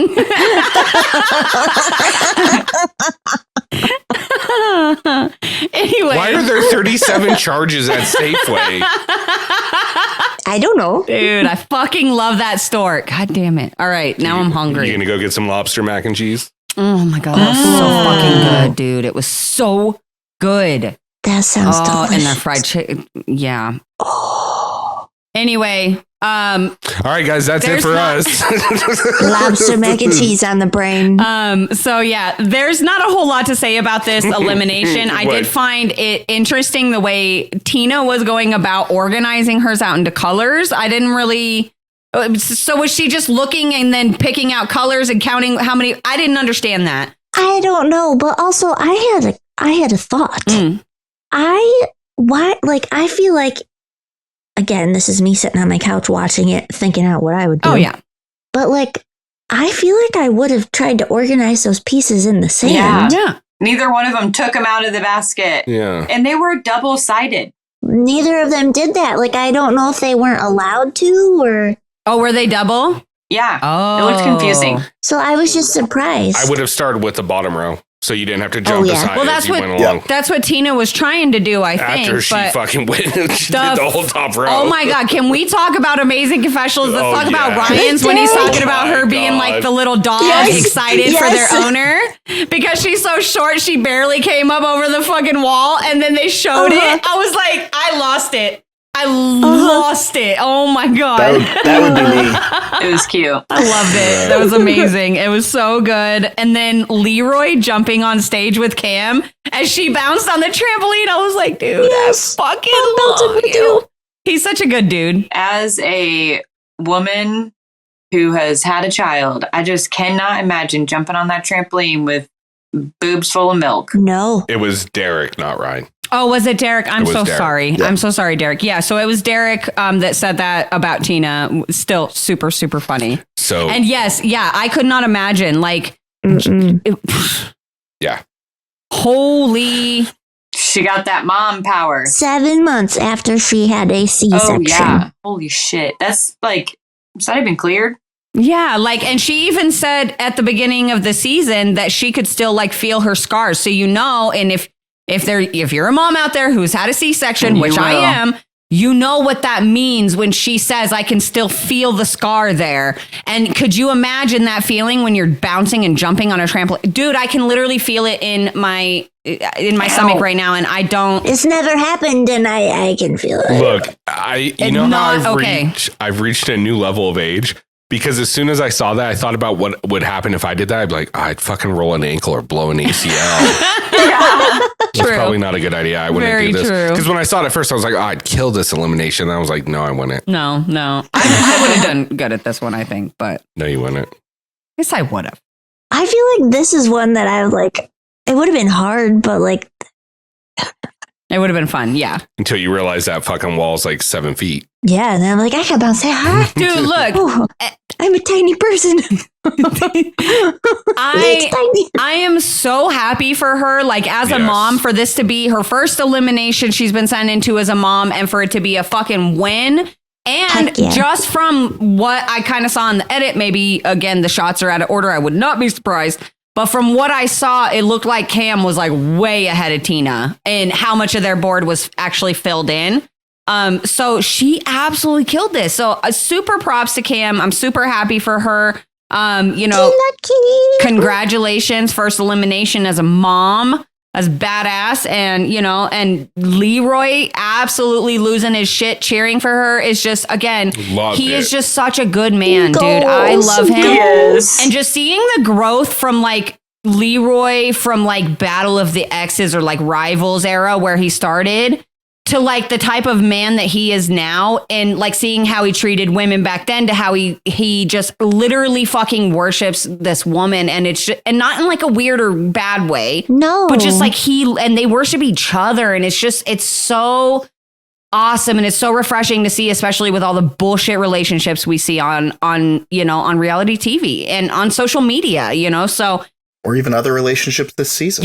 Yeah, exactly. Yeah. So it's really refreshing. I love it. I'm super here for them. I'm super happy for their family. And for anybody who didn't hear, they're relocating to Michigan now. Yeah. So that's pretty cool. What the fuck? When are they going? I think they're like either there or within the next couple weeks. They'll be in Michigan and when we're there. So I will find you. We'll find you.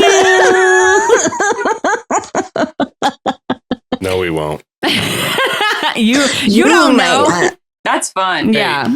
Maybe we'll just happen to pass them while we're driving around singing Taylor Swift. Hey, you know what? I have good luck with that stuff.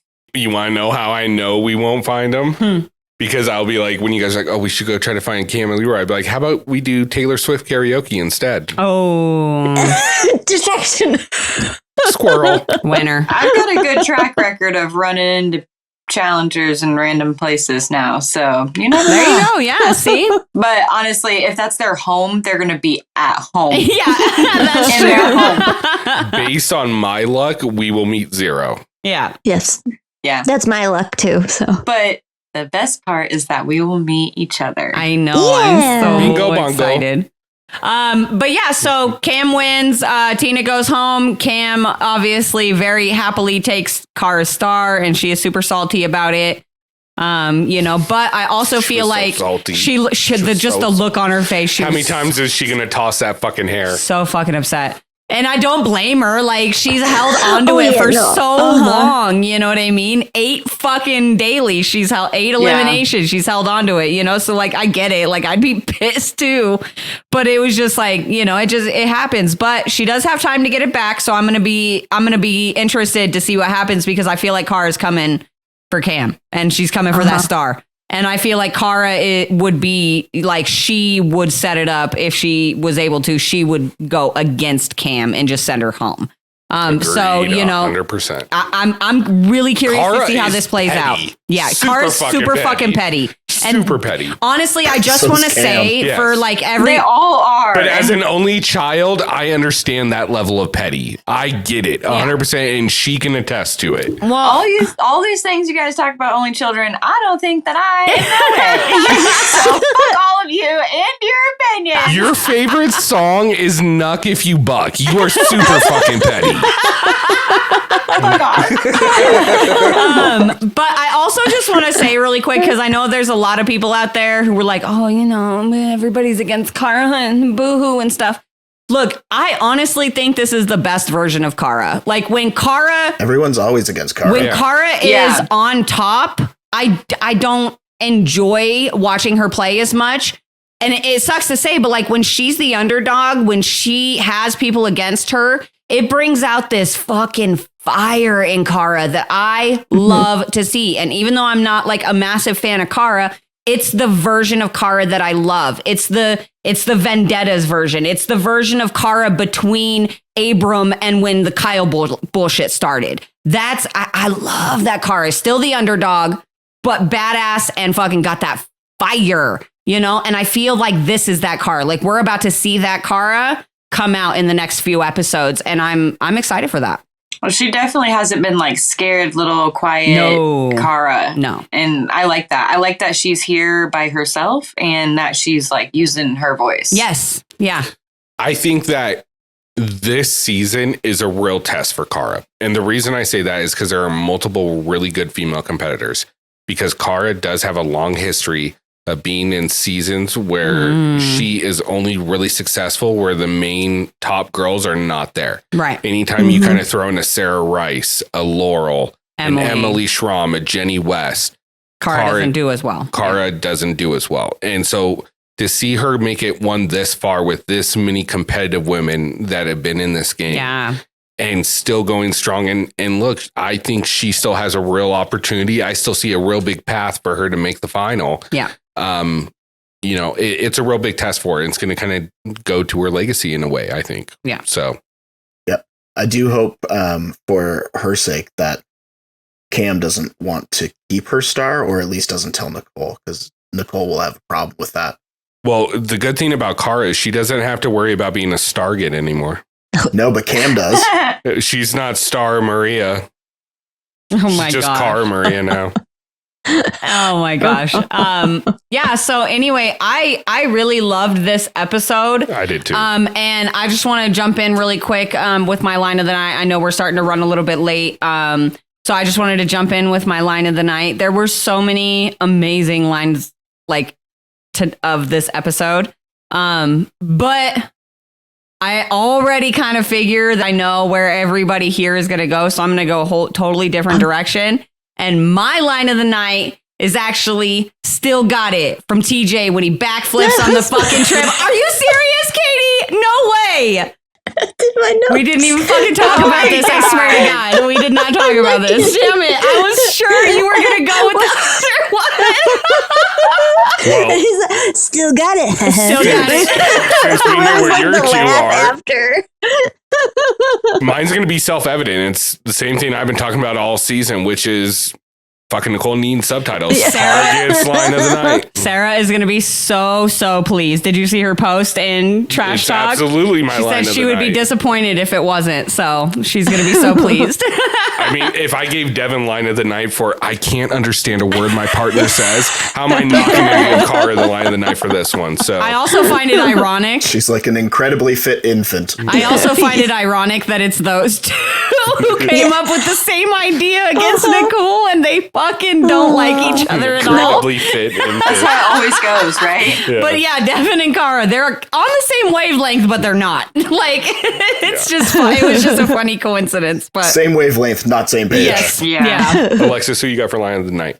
I mean, honestly, I thought Leroy being like, I don't know his exact line, but he was like, we're just telling them the plan and they're just doing it. And we're just like, okay, they're doing it. Yeah, that was good. That was so really good. It was so good. Yeah. Tony? Because I knew what yours was going to be, I chose a different one. And it was one that we didn't even mention when it happened. Ooh. When Veronica and Tina are having the conversation in the room. fuck yeah. Like, Veronica can't hear what she's saying. And Tina's like, I'm trying to figure out my level of loudness. And Ryan just looks at Veronica and he goes, that's your friend. She said it. She was like, wrong octave. Wrong octave. Yeah. There was another Tina one too, and she said maybe we should pray to all the gods and the devil too. Cover all the bases. Yeah, I loved that one. So funny. It was so on brand. Yeah, so it was on so brand. perfect. I loved it. I will say from like a watching like an entertainment point of view, it would have been kind of amazing if Tina won. Mm-hmm. So we had this whole episode of like the plan being put. You also just don't like Cam, so you wanted her to win. I don't have a problem with Cam. I would just think it would be amazing. I thought it was going to go that way the whole time. Literally the whole episode, I thought she was going home. You just got upset because the foreshadowing didn't play out this episode. Yeah, exactly. I was invested. I was invested in watching one half of that couple play and what it was going to do to the gameplay. And then we didn't.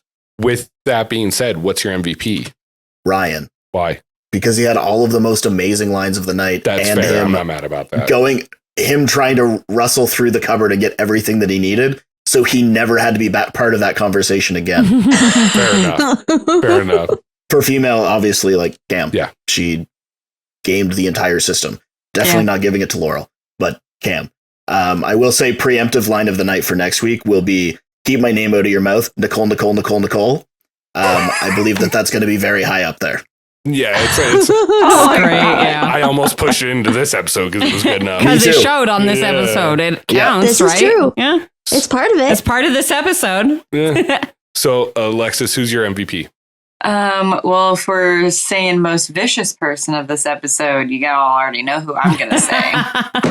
But my actual MVP is also going to be Cam. Because, I mean, it was all about her this whole episode. Yeah. Yeah. But I thought the whole time that because the episode was all about her, that she was going to go home. And you know what annoys me is like I have these things on my phone on the Spotify that come through when episodes get released. And I'm like, oh, shit. Cam, She's on the episode. official, yeah. I'm like, fuck, she's going home. I didn't watch the episode for a whole day. And I just was like, all right, I already know. Like, I didn't know. Yeah. I was wrong. Katie, who do you got? Do I even have to say it? Kill Cam. Avery. Yeah. No. Kill Cam. She just is. That's my girl. I love her so much. She crushed it. She's a fucking genius. Got that brain. Yeah. Her brain, her neck must get so tired from holding up that big brain. Cause man, you're welcome. I'll be here all night. Thank you. Just holding my composure. Oh my gosh. Who you got? No, that was amazing. I also have Killicam for my MVP. For the male, I mean, I don't know. I guess like Leroy, you know, because he helped Cam out and like whatever. Ryan, I don't know. Ace for not paying attention. I don't know. I don't know. Being innocent. I don't know. But I am going to give an honorable mention to Laurel because regardless of the actual like issue, she helped orchestrate and plan all of that stuff out as well. She was part of it. I'm giving the actual MVP to Cam because obviously like it was her thing to go in when the elimination take the star, blah, blah, blah. But honorable mention to Laurel. And yeah, I don't really know who to do for a guy for this episode. I feel like the guys were just kind of, Yeah, I didn't have one at all. Ryan. they were just kind of that. Yeah, Ryan, I guess, for being funny and awesome and giving us the little striptease dance at the beginning and on the boat. You know, I love that. So You know what? let's do it. Just because of the missed high five and him getting left hanging, I'm giving him MVP. Oh. That's my high five to you, Ryan. Okay. There we go. That's our virtual high five to you, but MVP. Virtual high five. Yeah. Well done. MVP also to Cam. Completely ran this whole episode Yeah. from front to end. So I'm good with that. Yeah. And then honorable mention to producers for production for not killing us with foreshadowing this episode. Oh, and also Yeah. tacking on an honorable mention or like a shout out to the editing team for carrying that echo of Laurel screaming out with the lizards and the birds and the That was good. I lost it. I was like, this is amazing. That was good. So props to you guys. Before we wrap, I have one more Ace moment that absolutely killed me both times that I watched it. When he's sitting there and he's like, why is there a brake on a stationary bike? Oh my Oh yeah, that God. fucking got me too. And then he pretends to crash. Amazing. Yeah, no, he's funny. He's goofy. He does do well for this. Yeah. Yeah. Well, with that being said, that pretty much wraps up this episode. Yeah. You know, it was a fun episode. I enjoyed it. I don't know how I'm going to feel about next week because I always feel like when we get one of these really good episodes, the next week is always a bit of a letdown. Yeah, it's kind of. But maybe we'll be surprised. Yeah. Who knows? Hopefully, the daily is at least better. Yeah, It looks better. You know, it's probably going to be called Catch a Falling Star. Maybe it's a nightly. It might Oh be. my God, I'm so glad you're bringing this up again so I can say that the episode I wasn't on when you guys quoted Princess Diaries, love it. I thought the same thing. Yep. That's what we're here for. Get rich or die trying. Oh my God. You're such a dork. Anyway. In Tiffany, we trust. Stupid. Target number 1. Anyway, moving on. Get us out of here. Oh. It was in Tyson we trust. It was, oh, say, can you see Tiffany? Thank you. Thank you, Stats and Info. Oh, shit. All right, let's get out of here before I fuck everything else up. So, guys, thank you so much for tuning in to hear us ramble on about this episode of the Challenge All-Stars 4. Obviously, like we said earlier, and Katie put it so eloquently, is if you would please subscribe on YouTube, like the video on your favorite place that you listen to podcasts, make sure you subscribe and download. That it doesn't do anything on your device. It just does a lot for our stats. And you can never stop missing content like Alexis's camera following her around the room. Ever. With that being said, if you could also rate us 5 stars, we'd really appreciate it. If you're going to rate us lower than that, do it at Instagram at Biodomer. Yep.